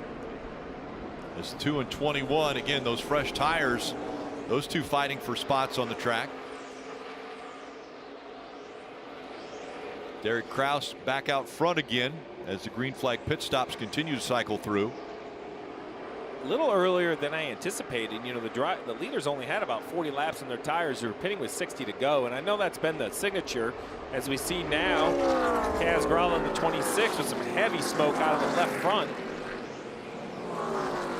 Maybe tire smoke, best I could tell. I see some pretty heavy damage on the left front. Might have just been rubbing that fender, but you know, they're going to ask this last set of tires to go quite a ways. Let's see what happened on the 26 here. Pulls out. Oh boy! Oh, he hit the wall. It's his own tire. It's his own tire that came off, and might be was going to be probably a penalty anyway. Knocked his tire out into pit lane. So now you have Krauss, who, remember, he used that extra set of tires. He's leading the race. Josh Berry just out running longer, which I don't hate this call for Josh Berry, looking for a caution because then he could come and put his last set on and be fresher. Allgaier, who had that vibration, running 3rd. Custer on brand new tires 4th. Mayer, Hill, Creed, and Nemechek the top 8. So what I was saying, DJ, is, you know, 60 laps on a set of tires here. They are not going to be fun the last 20 laps or so. No, they're not. But, you know, in a perfect world for Justin Allgaier right now, a caution, I mean, the other guys would have to come get their final set of tires too, wouldn't they? If they don't, then Allgaier's just going to drive right to the front. So 8's on pit road, Marty. Yeah, Josh Berry coming down pit road. So, Steve, I'm curious, how long was this run for Josh Berry? Because they wanted to leave him out a few more laps, and he literally told Taylor Moyer, I can go no further. I have to come in right now. It feels like there is 0 rubber left on the right front of this tire. So that run for Josh Berry might have been the limit. So to the point of asking all these laps for these last set of tires, Josh Berry may have just pushed that to the end. Well, 43 green is the answer. They ran over 50 total, but some of those were under yellow. So 43 green flag laps, and he said he had to have tires. What that tells me is maybe the plan for the leaders like Custer is with 25 to go, they'll just pit again under green. I mean, they can make it on fuel, but it'll be interesting. It takes about 32 seconds to pit plus a pit stop. So if you put about 12 seconds on pit road, call it 13, you're looking at 45 seconds. Man, you'd have to, I mean, I know new tires are worth a couple, 3 seconds a lap, But, man, you would have to have a really impressive run to run those guys back down. Now, you would feel like Superman out there on new tires. Yeah, we've seen that out of the fresher tires. We saw it out of Derek Krauss winning stage 2 as they're 3 wide here. Sheldon Creed on the outside as we see John Hunter Nemechek go by. Yeah, Creed had just passed him. I don't know if John Hunter had a problem. I just saw the pass being made. But now John Hunter, they were 3 wide there with Riley Herbst on the bottom. So Krauss on the top left has his set of tires down. Custer is the correct leader, real leader, pit cycle leader. Third, Sam Mayer at 4.7 seconds back is really the next car that's equal up on tires.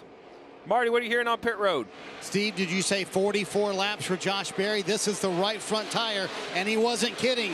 There's almost no rubber left on that right front tire, so dissect what happened there on the right front of the 8, Steve. So what happens if we stay here for just a second? What happens is it wears through kind of over here, and then what happens is the belts are kind of wrapped around the tire just like a ball of yarn, and as soon as it wears through the rubber, it catches one of those belts. That's the unwinding you see across. It's literally tearing the string out from underneath the rubber. That's what gives it those horizontal lines around the tire. So I got to tell you, the problem, you know what's on the other side of all of that is air. Yeah. So you don't want to let the air out.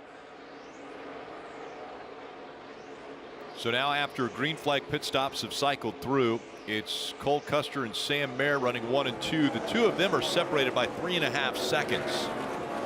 A slow stop for Dale Earnhardt Jr. He was running up close to the 5th position. Now he's back in 10th. That still has Krauss out in front of him, who we know that Derek Krauss will have to come to pit road here shortly. Cole Custer increasing his lead, 4.7 seconds now over Sam Mayer. Allgaier, and with that strategy, he's currently running in the top 5. He's 4th.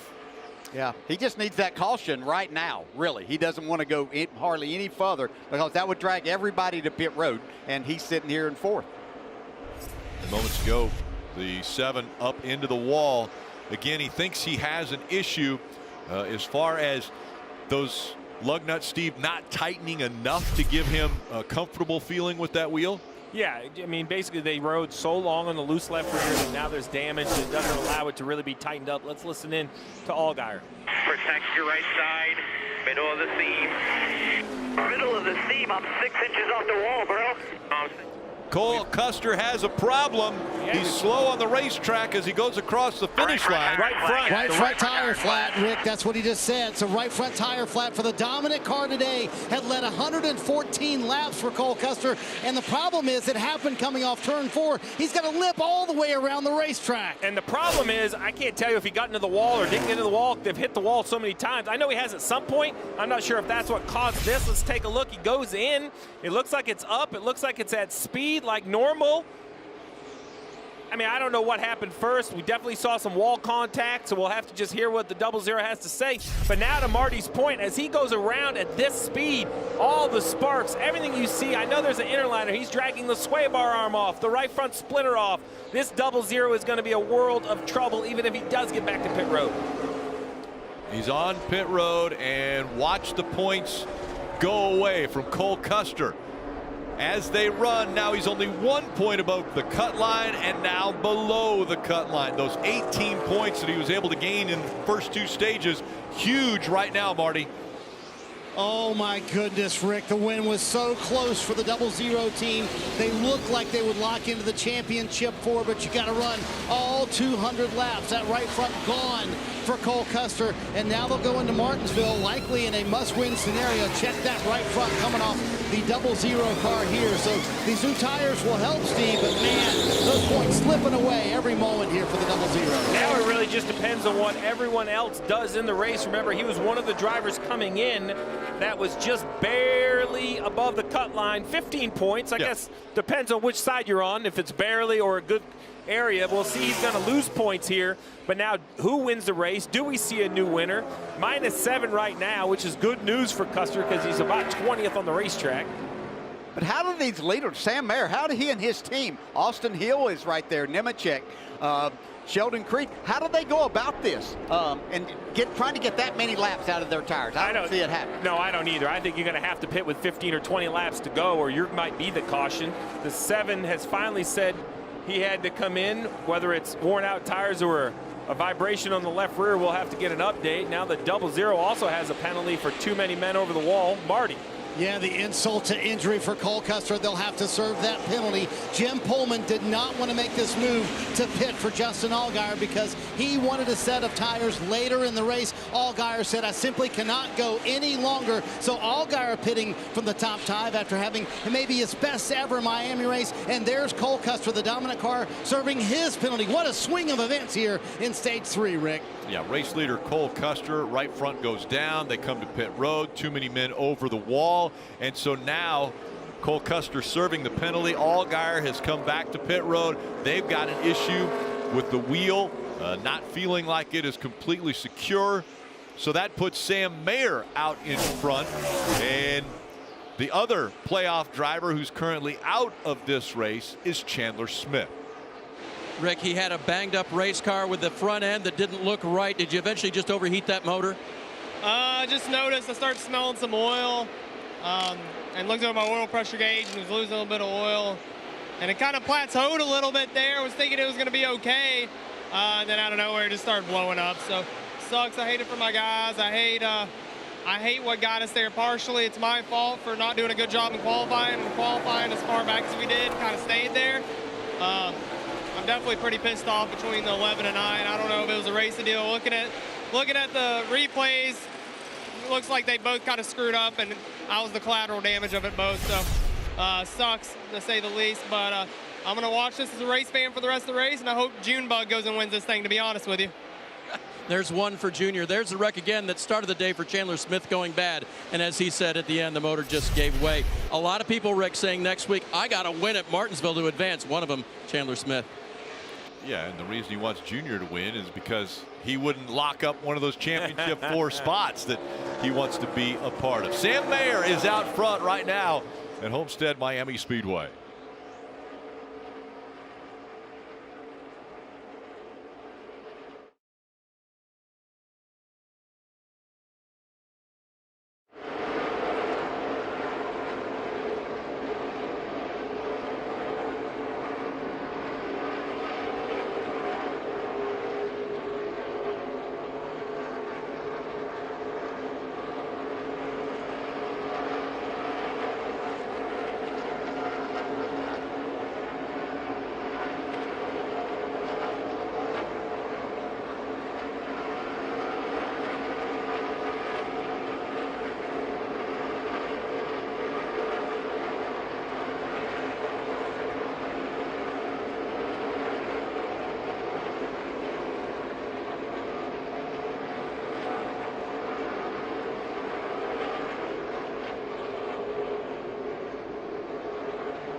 only 38 laps to go here at Homestead-Miami Speedway as we take a look at the Toyota driver update. John Hunter in 4th, Sammy 7th, Joe 12th, Connor 29th, and Kaz 32nd right now as they run on the track. Sam Mayer still up front by 3.2 seconds over Austin Hill. Sam Mayer still running one of the top 5 fastest laps out front. Let's go through the field for the playoff drivers as, wait a minute, the caution has now come out, and it might be for that wheel or tire that we saw on pit road. Yes, sure enough. There's a tire laying up against the outside wall of pit road, and so the caution has come out. Steve, everybody on pit road? If you have tires left, I think now's when you have to put them on.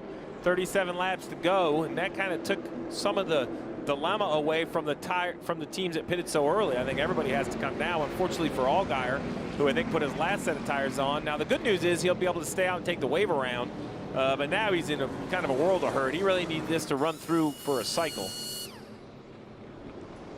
Cole Custer also was trapped a lap down. There were only 13 cars on the lead lap when this caution came out. Well, you remember what happened. What really makes it worse for Custer is he put on a set of tires and then had a flat. So he's out of tires. He's going to have to take the wave around.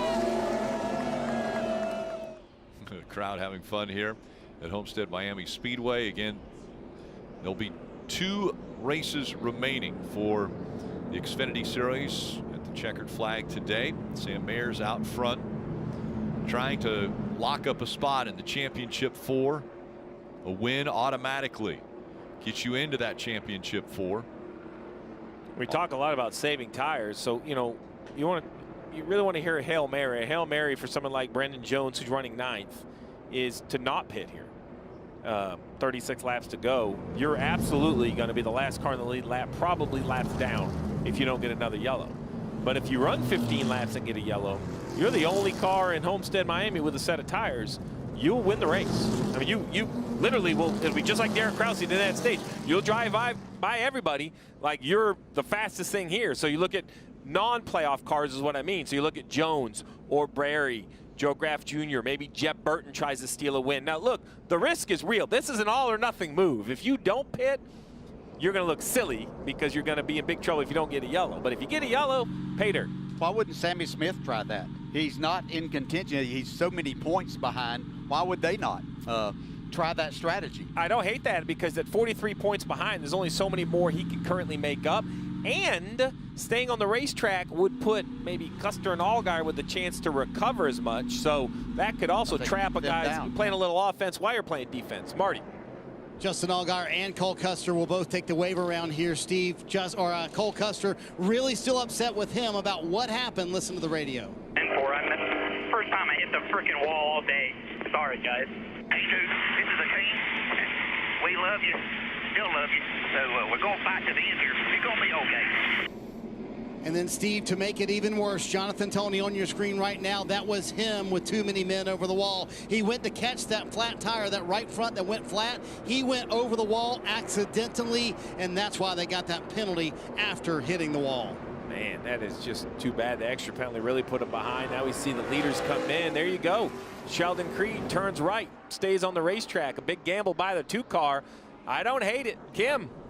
Yeah, and there was a great debate between he and crew chief Jeff Stankiewicz. They are banking on a late caution. Let's follow the stop, though, of Sam Mayer. Sam said he just got a tick free during that run, about a 2 out of 10 free, 4 fresh Goodyear tires, Sunoco fuel, Dave. Austin Hill stated the obvious, best it's been all day long. He said I could be a little bit tighter on throttle so I can squeeze it at the 3/4 mark. John Hunter Nemechek said I was having to turn right on exit of corner. That right rear is not in the track as they'll do the race off pit road here. So they race off of pit road, those that came. How about the 2 of Sheldon Creed? Let's listen into his radio. Everybody, we're going to take a big gamble here. It could not work out at all. We could go a lot down, but I think it's our only chance to win, okay? I love it. Let's go to Vegas. Push them all on the table. But what this also does is I love the theory they're currently well below the cut line. They were 40 points below. Now they're going to be shown as the leader, but they were well below. They were closing in on a must-win. They really didn't have speed to go outrun the one. But what this also does is staying on the racetrack is if we let this field go by, behind them on the racetrack, the 7 of Allgaier, the 00. They can't take the wave around now because a lead lap car stayed out in front of them. So good move for the 2. Also playing a little defense on your other playoff competitors. Only 14 on the lead lap.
Sheldon Creed stays out, and now with under 33 laps to go, Sheldon Creed with a pit strategy call trying to win his first race in the Xfinity Series. How did we get to this point? Well, let's go to the Peacock pit box with Jeff and KP and explain to how we got to this point in the race. Well, the action started early. We've seen a lot of cars in the wall. As soon as they dropped the green flag, a lot of racing, KP. Yeah, tons of racing. Listen, this thing started out, and we saw the 00 of Cole Custer take control of this race. But we saw early on some of the contenders begin to have trouble. There's fluid coming out of Sheldon Creed's car onto the windshield of Dale Jr. Yeah, there you see a 2-car sideways eating that right rear tire up. He has really good long run speed. Cole Custer winning stage 1. Not unexpected. And we see the 16 here. We see Smith here. He gets to the inside. He just gets taken out. Not his fault. He was in position. 2 cars on the outside. Brandon Jones and got together with another car. Here, it takes him out. Eventually, he blows an engine. And Sheldon Creed. We talked a lot about Sheldon Creed today. He's been in the wall again. See right here, the 16 car. He had that damage. He had to come in. Car ended up overheating, blowing the engine up. His day is done. And the 00, we thought that maybe the tire went down, but we heard him say later, first time all day long I've gotten the wall. To add insult to injury, as he limps around and comes down pit road, he has an extra man over the wall. That's unacceptable. When you're in that situation and you know you've already dug a hole, you can't make the hole deeper. Yeah, so now the plot thickens because Sheldon Creed and his team, they're in a must-win situation. I looked at you about 5 laps before that caution came out. I said 2-car wins. Yes. Because he's so fast on a long run. I don't think he wanted that caution. The caution came, and when it did, they said, hey, well, you know what? We got to win. We're going to stay out. Look, if this thing goes green, they're going to have a horrible finish. But if it doesn't and they get a late race caution, they come in, put on 4 tires, Sheldon Creed flying over to the field, he'd have a great shot to win. A great shot to win. He's 41, minus 41 going into this thing. This is not a gamble. This is something, as far as I'm concerned, this is something they have to do. They were put in this position. What I also like about it, it takes Allgaier and Custer and throws another shovel of dirt on them because they didn't get the wave around like we've heard a number of times here. Well, Rick, it's a lot of fun down here. I know you guys are having fun, and it's just beginning. Remember, a lot of late race restarts. This could not be the last one. So Burton's calling it already that we're going to see another caution that will bring another restart into this. Steve, do they still have that set of tires from qualifying yesterday? Is a scuffed set of tires? Could it be another option for them? Well, these guys normally start on their scuffs, so they probably have all stickers in the pits. Okay. They usually don't have to roll their scuffs forward. So they have a brand new set of tires in the pits. Everyone else has nothing. It's become really interesting, right? Because the 2 right here is going to just try to not lose as much time as possible, not get wrecked on old tires, which is a big concern. Yep. But now, if you go all the way back, just to not hit me too early. yeah, don't hit me too early, because, man, I'm out here on old tires. You're going to want to accelerate. But now the 7 and the 00, who couldn't take the wave around to quote our friend Kyle Petty with the one more shovelful of dirt, here's the other issue.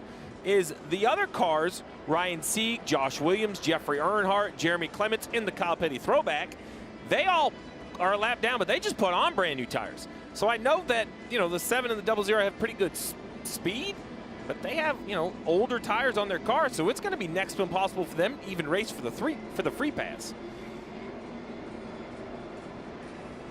So Sheldon Creed, these are the laps that he has led, 340 and counting without a win. You see only 3 names above him, Brian Scott, Davey Allison, Shane Meal, as far as not getting or leading more laps and not getting that first win. All right, so DJ, what's the to-do to not get run over? He knows he's down on tire. Yeah, it's just really hard. I think you just move up, and Riley Herbst can't lay back too much. We saw a couple of penalties in the Cup race, and he didn't do that. So he did a good job right there.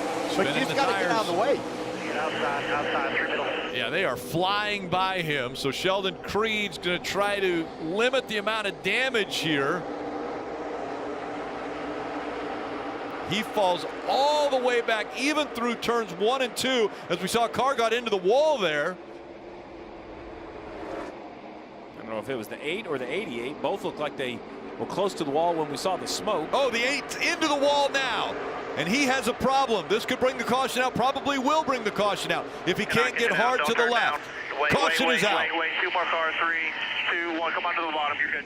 That's a little earlier than Sheldon Creed needed. Yeah, he did. He did. Well, let's see who NASCAR says is the free pass.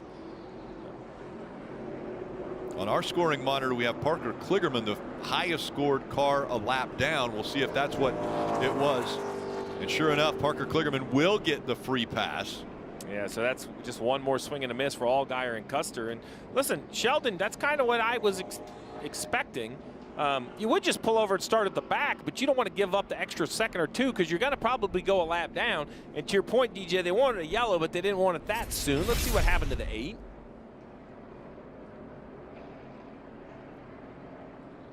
No, he just got a little bit high into the wall, best I could tell.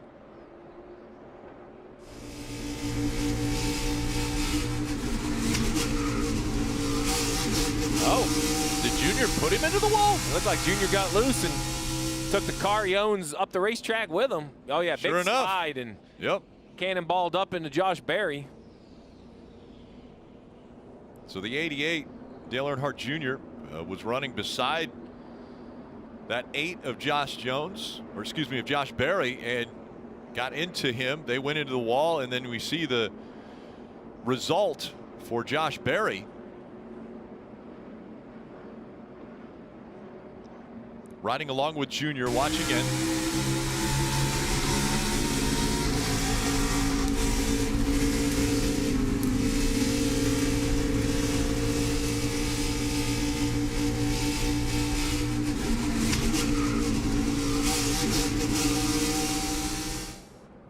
Yeah, the 8 just gets to the outside. We didn't see the 8 in front of him, right?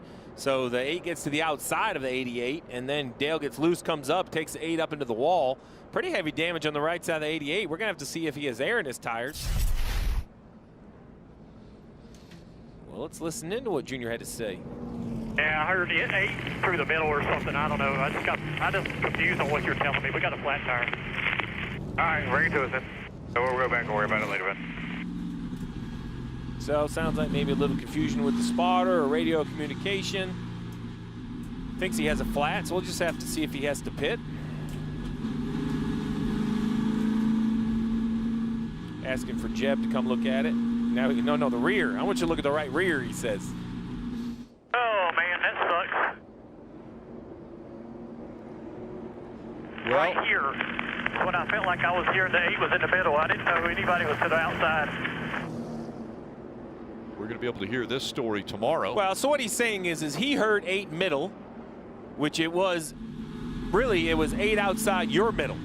So Dale Jr. was the middle. He didn't have someone to his left putting him top 3 wide. And this is just part of, we talk a lot about driver, crew chief communication, driver spotter communication. I mean, there's a lot going on this restart. There's chaos everywhere. And only the second time he's been behind the wheel this year. So, yeah, there's not that continuity of the communication that we always hear. All right, so here you go. You have the 88 in that orange car, right? So he is going to go 3 wide top around the 2. And then right here, the 8 gets to the outside of him, 4 wide there, now 3 wide. Now it's 8, 3 wide, your middle, your middle. He probably thinks 8 is maybe to his left rear. Looked like he got loose, but maybe he was just moving up thinking he had to leave the gate of the middle lane. But either way, contact with the 8 put Josh Berry in the wall. And the damage to the right side of the 88. Big donut there. I'm not going to talk to him on the radio, Rick. I'm going to let him go ahead. This would be a good time not to talk. Yeah, I'm going to let him finish this one out. We'll just talk to him tomorrow in person. But don't be looking over here at me like I'm going to. I didn't know if you were going to talk to him on the radio. I mean, if anybody could get away with it. Yeah, you know these restarts are just so hard anyway. And when you're not in the car all the time, getting that communication right. So let's go down to Kim. And the radio of the 2, I'm sure, is very interesting after this caution. Oh, yeah, it's actually been kind of quiet. While they do have an extra set of tires and we're looking for a late race caution, this was not the late race caution they were looking for because it came a little bit too early. So they are going to stay out while pit road is open and hope for a second later caution to take that last set of fresh Goodyear tires. Right now, I know Sheldon is behind the 8 ball with the old tires he has. So they've just told him, hold your line as best as you can. We know what you're working with out there. So, Kim, we're going to focus on the 2 of Sheldon Creed on this most recent restart. Again, he started up front because he didn't come to pit road. Everybody around him has fresh tires. Yeah, I mean, there's really nothing he could do. Just hold his line. He's in the middle. The 10 gets right to his bumper, and I don't know if he didn't know or just didn't think he could get to the outside, but this could have been really bad for the 2. Yeah, you need a caution. You just don't want to be it.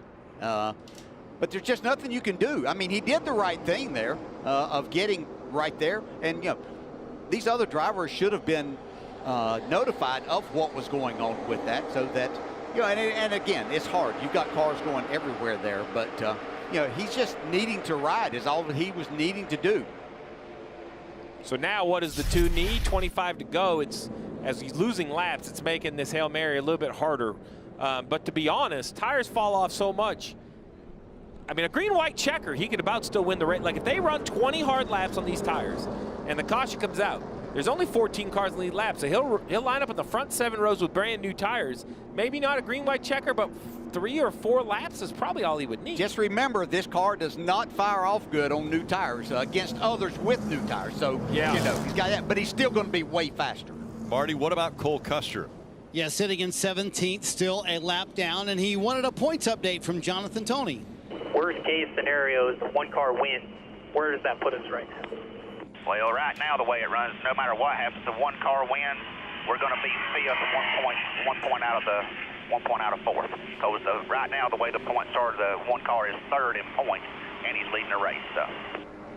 So, Steve, look at the left-hand side of your screen going to the last race in the round of 8 at Martinsville next weekend. If it finishes like this, boy, that would be a heck of a battle. You look, Austin Hill +6, Allgaier, Cole Custer, they would be 1 point on the right side of the cut line and Custer 1 point on the wrong side of the cut line. And all 3 of these drivers a few weeks ago, everyone had them in their championship 4. That would be a whale of a battle next week. Oh, it'd be a heavyweight battle, but I think we're going to get that for the last 25 laps of this race because I'm not sure if the 1 is the guaranteed winner by any means, right? We have Hill and Nemechek behind him. We have Creed out there kind of working on a little bit of a hook and ladder. Look, he's still laderaling the ball, waiting for the yellow to come out, trying to make a run at it.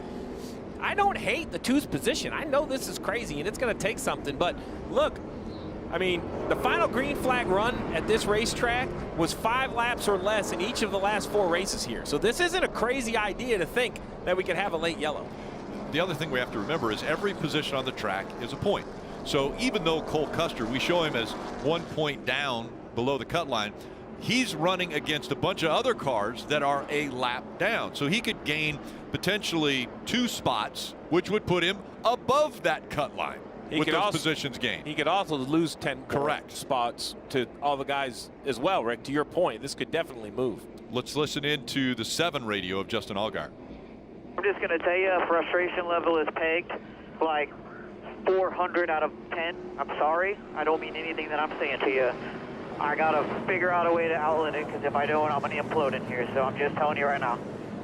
So we haven't played the 7 radio prior, but I'm guessing it's been pretty colorful from Allgaier because he had the loose wheel. They've had an issue. He got trapped a lap down. He wasn't able to get the free pass. He's stuck now in the 15th position. He is the first car a lap down if another caution does come out.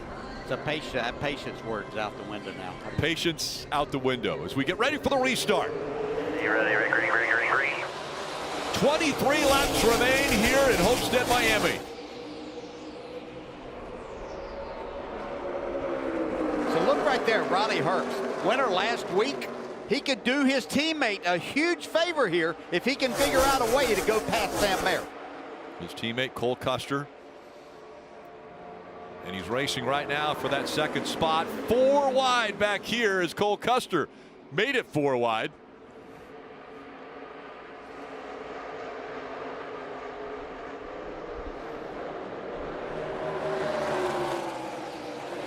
Sam Mayer has had great success this season on road courses.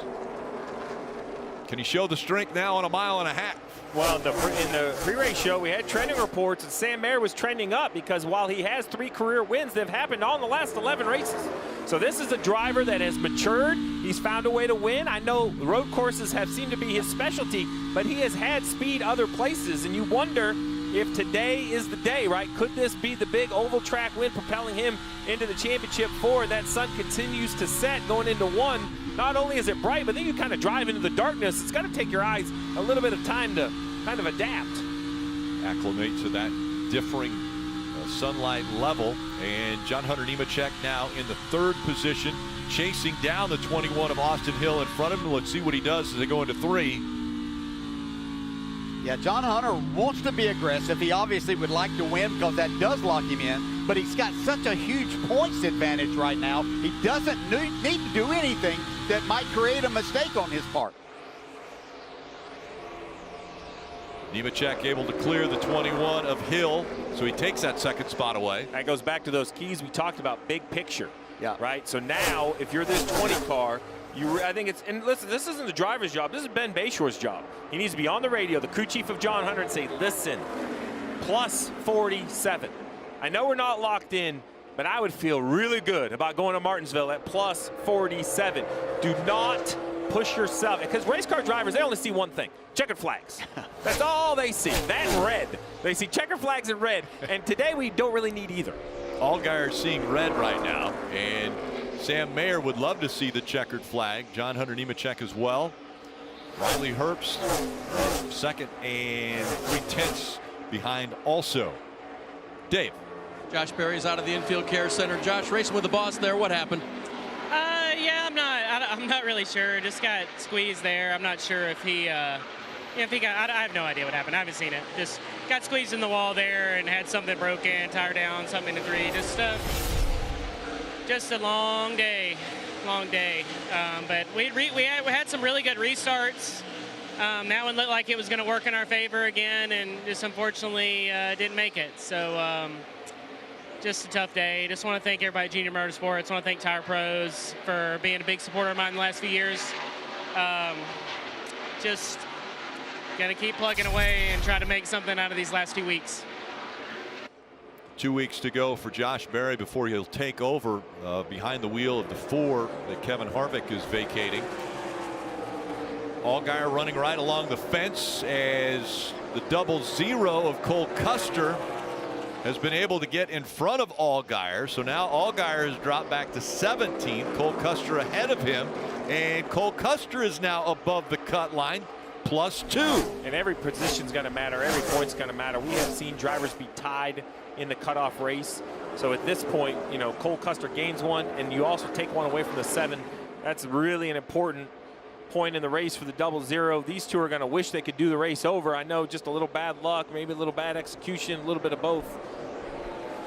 You know, as I watch these, Sam Mayer, the leader of the race here, he is right up against the wall. He is doing everything that he needs to do to make sure he stays out front. John Hunter Nemechek in 2nd, is not challenging the wall right now. So I think he's in that position. Maybe his crew chief came on and told him exactly what you were talking about there, Steve. It's going to be hard for John Hunter to make up that difference by doing that because Sam Mayer is running so good up against the wall. He's been fast the majority of the last, but this last one, Nemechek was about a 10th quicker. And just to give you an idea, we have, if you look on the bottom left, Mayer leader. That's what moves him in to the points. But so right here, he's leading. But if he gets past to second, if I look at the point total on our timing monitor, that puts him all the way down here between these two, if you can believe it. He basically becomes the cut line. So that's why, you know, risk versus reward, well, the reward is too big. All the risk has to be there. At this point for the one, this is the moment. This is his moment as a young driver to prove he is ready because Herbst is coming. Riley Herbst has got pace. He is faster than Sam Mayer the last couple laps. He's even faster as he runs down the 20. So if you're the one, you can't be cruising. Under 14 laps to go. Mayer, Nemechek, Herbst, they don't want a caution to come out. Sheldon Creed currently running 13th, 15 seconds behind. He would love a caution to come out. Yeah, if he had the perfect Magic 8 Ball, run about 6 or 7 laps, get a yellow, and he'd be in good shape. I don't even know if he wants it that much, you know, just to make sure that you have enough the time. You mean? Having more time. Oh, Jeff Burton with a problem, and the 27, maybe the right front down on this one. Is he going to spin out? He's trying to get to pit road. Stay straight, get on pit road. He made it. Running 11th, too. Having a pretty decent day for Jeb. Let's take a look at what happened. Yeah, just in the fence. Hard to tell if the tire went down first. Cause or result. Never know which was first, but either way, a flat right front. But back to your point, that's all Creed needs. There's a bunch of cars riding around out here with beat up right sides. Crew goes to work. They'll put 4 fresh ones on the 27, although they'll be worn. John Hunter Nemechek looking back on that 98 of Riley Herbst. He's still not been able to close the gap and get by him. And guys, I looked out the window. So Dale Jr. is up in 5th spot. And the first 4 are running up against the wall, and Dale Jr. was running around the bottom of the racetrack. I said, what's going on? New I world. thought the eclipse was last week. New world. Dale Jr. Not right up against the wall with under 11 laps to go now. And the 20 had to move up because Riley Herbst just a couple of laps before had moved up, and it looked like he was going to try to see if he could make some gains and get a pass, probably get to the outside there. And so John Hunter kind of had to move up to stop that moving forward. Mayer still with a 1.3 second advantage over Nemechek. 1.5 seconds over Riley Herbst. That's the gap. Right there is second and third.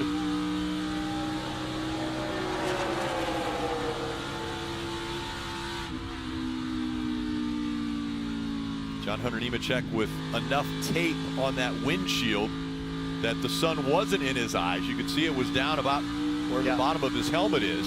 Yeah. He was about a 10th quicker than what Sam Mayer was the last lap. Think about Sam Mayer. Came into the day 16 points below. Not a must-win, but had to have a monster day. A must-win would be huge. This is a driver that got his first win just 11 weeks ago, right at Road America. Backed it up at Watkins Glen, then again at the Charlotte Roval. So, you know, 3 times at the road course. Still looking for that oval track win. And I know the other 3 are special, but I think when you grow up a stock car driver, you think ovals. You don't think road courses as much. Kim, what are you hearing on the one of Sam Mayer, the leader? Well, the interesting thing about coming into this race, they didn't feel like they had to win it. Crew Chief Marty Lindley told me they were going to try and break up that points difference, minus 16 between this race and Martinsville. Marty actually said Martinsville was a stronger track for Sam, so their goal today was to finish 5th in both stages and then a 4th place finish overall. Well, they have absolutely superseded that. A 2nd place finish in stage 1, a 4th place finish in stage 2. Right now leading the race. Pretty quiet from Sam on the radio, but spotter Kevin Hamlin giving him updates on where he's running relative to John Hunter Nemechek in that 2nd position. The gap has not changed, Kim, either. 1.3 seconds is about where they have been. Okay, I would be on the radio. If I was Ben Bayshore, Uncle, I'd be calling for Uncle. Watches the 20 and watch the windshield. In the windshield, look at these white gloves. Whoa. He's catching it, sliding it. I'm like, hey, man. Oh, this would be a great shot. Watch this save. Listen in. Yeah, okay. I know you're in control, but could you do just for my own blood pressure? Could we just let the 98 go? Again, the free pass, if a caution were to come out. The fight is now between the 39 and the 00. As the 98 has cleared John Hunter Nemechek, Riley Herbst going to try to reel in Sam Mayer as under 7 laps to go now in this race. And we really don't know how much the 20 was holding up the 98. No. If the 00, that 39 could be a bunch of spots if we have a yellow, because it would put him on that lead lap. Points would be available.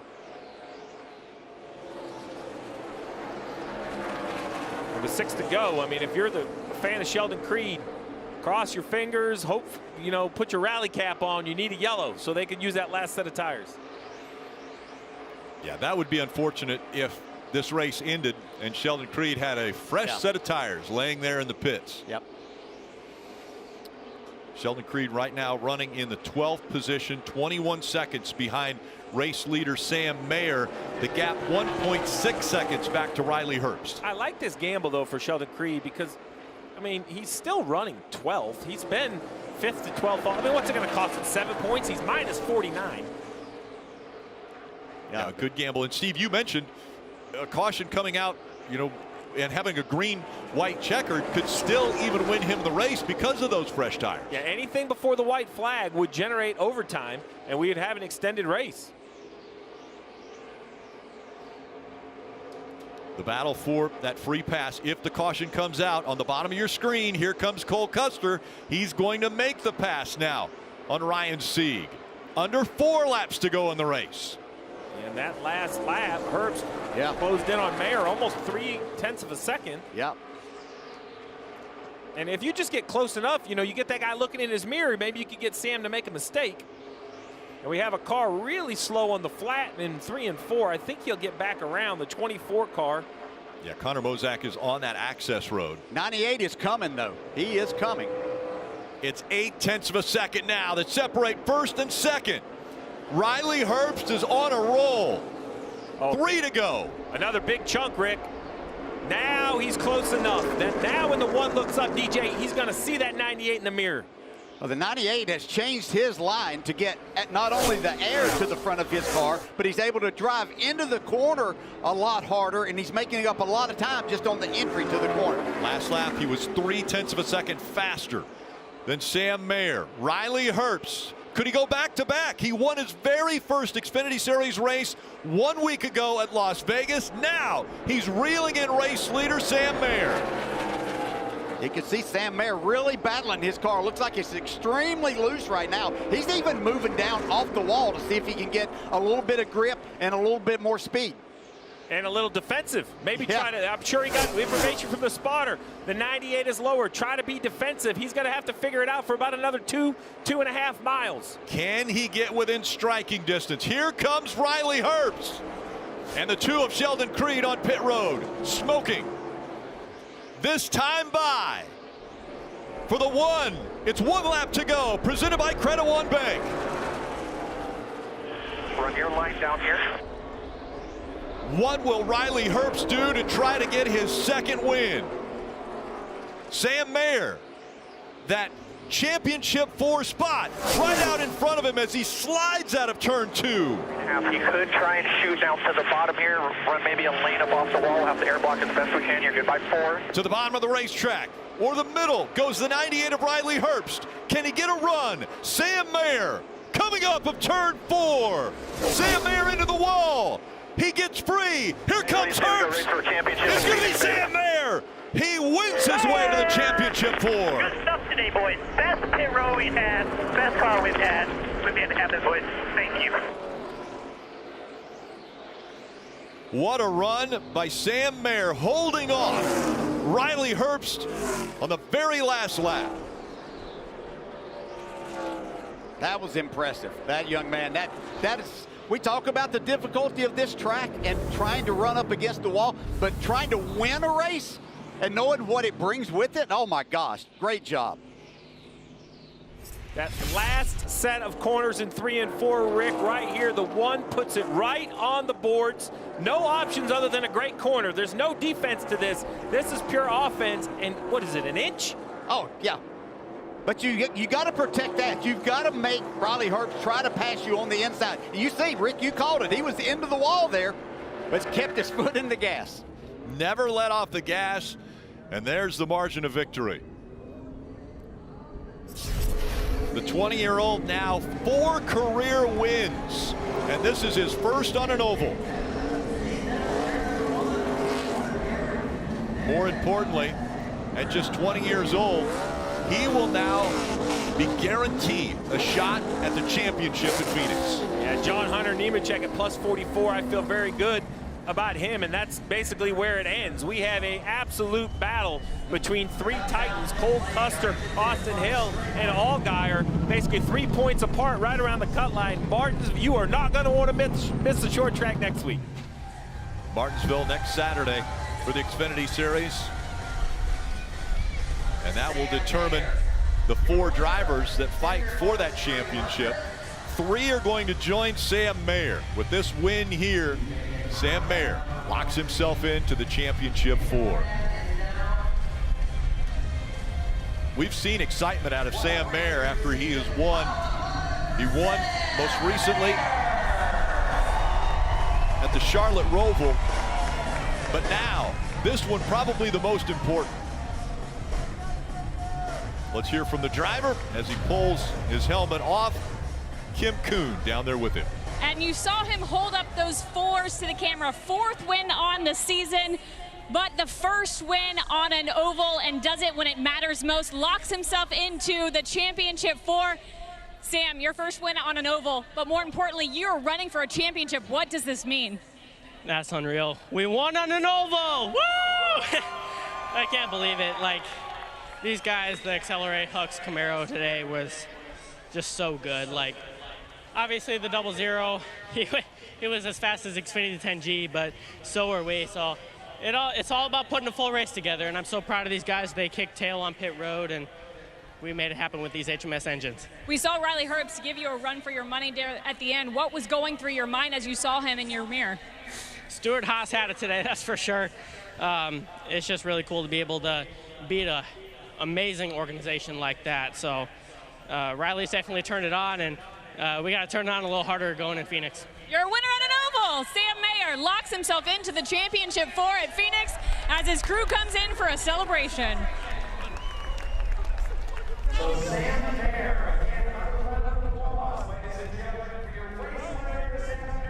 Crew telling him how proud they are of what Sam Mayer was able to do here. A team win for this #1. And Sam Mayer's now going to head to Ruoff Mortgage Victory Lane and celebrate in style.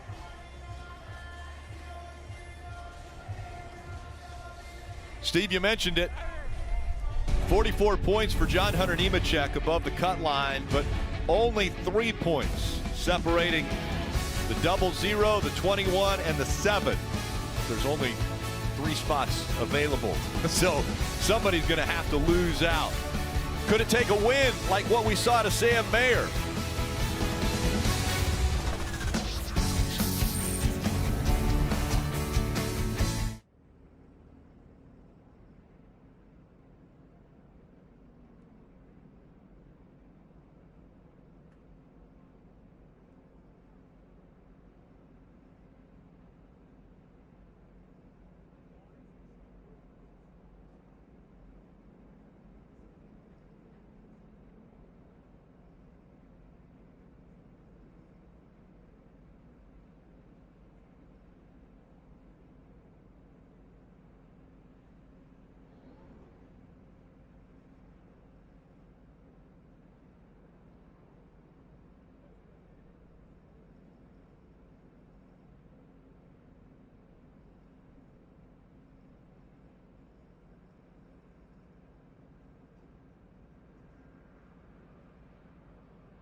Sam Mayer headed to some pretty impressive real estate. Victory Lane here at Homestead-Miami Speedway, which is right at the start-finish line. And that's a place I'm sure that Riley Herbst would love to be right now, other than talking with Marty. Yep, Rick, he took a moment after the race, put his head down on the top of his car. I want to ask you one more lap, Riley. Would you have passed him for the win? I don't know. That's a lot of hypothetical. I felt like we had a really fast Monster Energy car for sure. It wasn't that great yesterday in practice. It wasn't that great in stage 1 and 2, but Davin and the boys kept wrenching on it and told me to keep my head in it, continue to race, continue to fight. That's what we did. Really bummed out for Cole. He definitely was a class of the field like we were last week. So hopefully we can continue this SHR dominance and head on to Martinsville and Phoenix for a couple more checkered flags. Yeah, Dave, since he re-signed for next year, a win and a second place here at Homestead-Miami. The 98 team has put people on notice in the Xfinity Series garage. Championship contender John Hunter Nemechek is now plus 44 to the cut line. Not locked in yet as you go to Martinsville. What kind of challenges did you overcome today to get third? A lot, I feel like. We had a really fast Toyota GR Supra with Pi Barker colors on it today. Thanks to Toyota, TRD, all of our great partners. This thing was almost as fast as Xfinity 10G, but overall, solid day for us. We had a solid points day. With the one winning, it kind of took away our chance to lock in on points. So still a solid cushion behind us. Looking forward to going to Martinsville. We won there earlier this year, so hopefully we can go there and just have a solid day. It doesn't matter if we win as long as we lock into Phoenix. That's all that matters. Yep, and you can hear it in his voice. Didn't feel 100% today, but man, what a good run for John Hunter Nemechek, Kim. Well, Dave Dale Earnhardt Jr. comes home in the 5th position at top 5 at Homestead-Miami Speedway. Is this a successful day for you? Heck yeah, I was on the top 10. You know, the car was not doing what I wanted it to do, but we worked on it, and I sent us the wrong way the first stage at the first break, and so we never, once we got that going and the guys figured out what we needed to do to the car got better, and we ran good enough to run 5th. The Josh Berry deal, man, I didn't know he was out there. My spotter was saying all the right things, but what I was hearing was something different. So I put that on me. I got a little loose, but I corrected it up the track like there was nobody there. Like I didn't know. I thought the 8 was coming through the middle, and so when I got loose, I was like just giving myself, you know, I had a lot of room to chase to the fence, the car out there, and I hit that 8. So sorry about that, but not the way I want to send Josh off. Right, I want to send him off with a win, but luckily it didn't hurt our car, and we were able to finish really good. So I'm happy about it. Happy is the word for Dale Earnhardt Jr. down here. Very unfortunate for Sheldon Creed. He was actually caught up in a little of that earlier, that bouncing back and forth. But then this is the last lap. Sheldon Creed gets into the wall pretty hard here. Oh, yeah, comes up the racetrack. I can't tell who that is and gets a right rear quarter panel and, man, heavy damage. Misjudged there a little. Take a look at the points after this race here at Homestead-Miami. And again, with the win, Sam Mayer locks himself into the championship 44 points above the cut line. But then, Steve, you mentioned it, very tight. Well, and the problem is, you know, a win and you're still in. So even the minus 49s, 54, 65. We think it's a battle for 3 guys at 2 spots, but a new winner, it could be 3 guys for 1 spot. So there's going to be a lot on the line next week at the paperclip. And again, this was the Xfinity Series. Tomorrow, it's the Cup Series turn. Time is running out for those still alive in the quest to be Cup Series champion. Oh yeah, fellas, great job, DA. You damn right. That's a championship racing right there. Hell of a day. You're all good. Get to that checker flag. Get in there, William. Hey! Awesome job! I love this damn racetrack. It's been good to us. Whew. Hell yeah, Miami, baby. Good job, dude. Yeah, guys. Kick their ass today. Let's go get the Zone title. Just 2 chances left to grab a seat in the championship 4. Again, that's tomorrow. It gets underway at 2 o'clock on NBC with Countdown to Green at 2:30. It is the second race of the round of 8 for the Cup Series. And, of course, wrapping up with NASCAR America post-race at 6 o'clock, streaming on Peacock. Here's Cole Custer. Cole Custer is the dominant car here at Homestead-Miami, but a right front went down, Cole. And after all the patience you showed today, how frustrating is this one to take? Yeah, it's hard to swallow. I mean, we had such a fast car, and our guys did such a great job. They deserved the win today, and I got in too deep, you know. I mean, I didn't feel like I was pushing it, and I think I just passed a lapper, and I just got out of my rhythm, and I just got in a little too deep and hit the fence. So it just sucks. I mean, this car was so fast. I just need to learn how to back it down when we have that big of a lead. But I mean, I can't thank everybody at Haas Automation, Stewart Haas Racing. I mean, we are bringing absolute rocket ships to the track right now, and I know we will at Martinsville too. So. But have all that happen today and still be good on the cut line, I'm really proud of. But really stings just not getting the win today. When you and I talked before, you thought this was your shot for the championship four, but +3 going to Martinsville. How do you feel about that, and how do you put this one behind you? I feel good about it. I mean, we ran good at Martinsville in the spring, and I think we can go out there and have a really good day. So I'm not scared of being +3. I mean, honestly, I'm happy with that. But it just sucks that you had a dominant car today. So Cole Custer, he's still above the cut line. There's more NASCAR and motorsports coverage, always available on NBCSports.com. Coming up next on USA, it's Chicago PD. After Cole Custer was dominant out front for 114 laps, tire going down for him, put him onto pit road. And Sam Mayer gets out front and grabs his first win on an oval and locks himself into the championship four.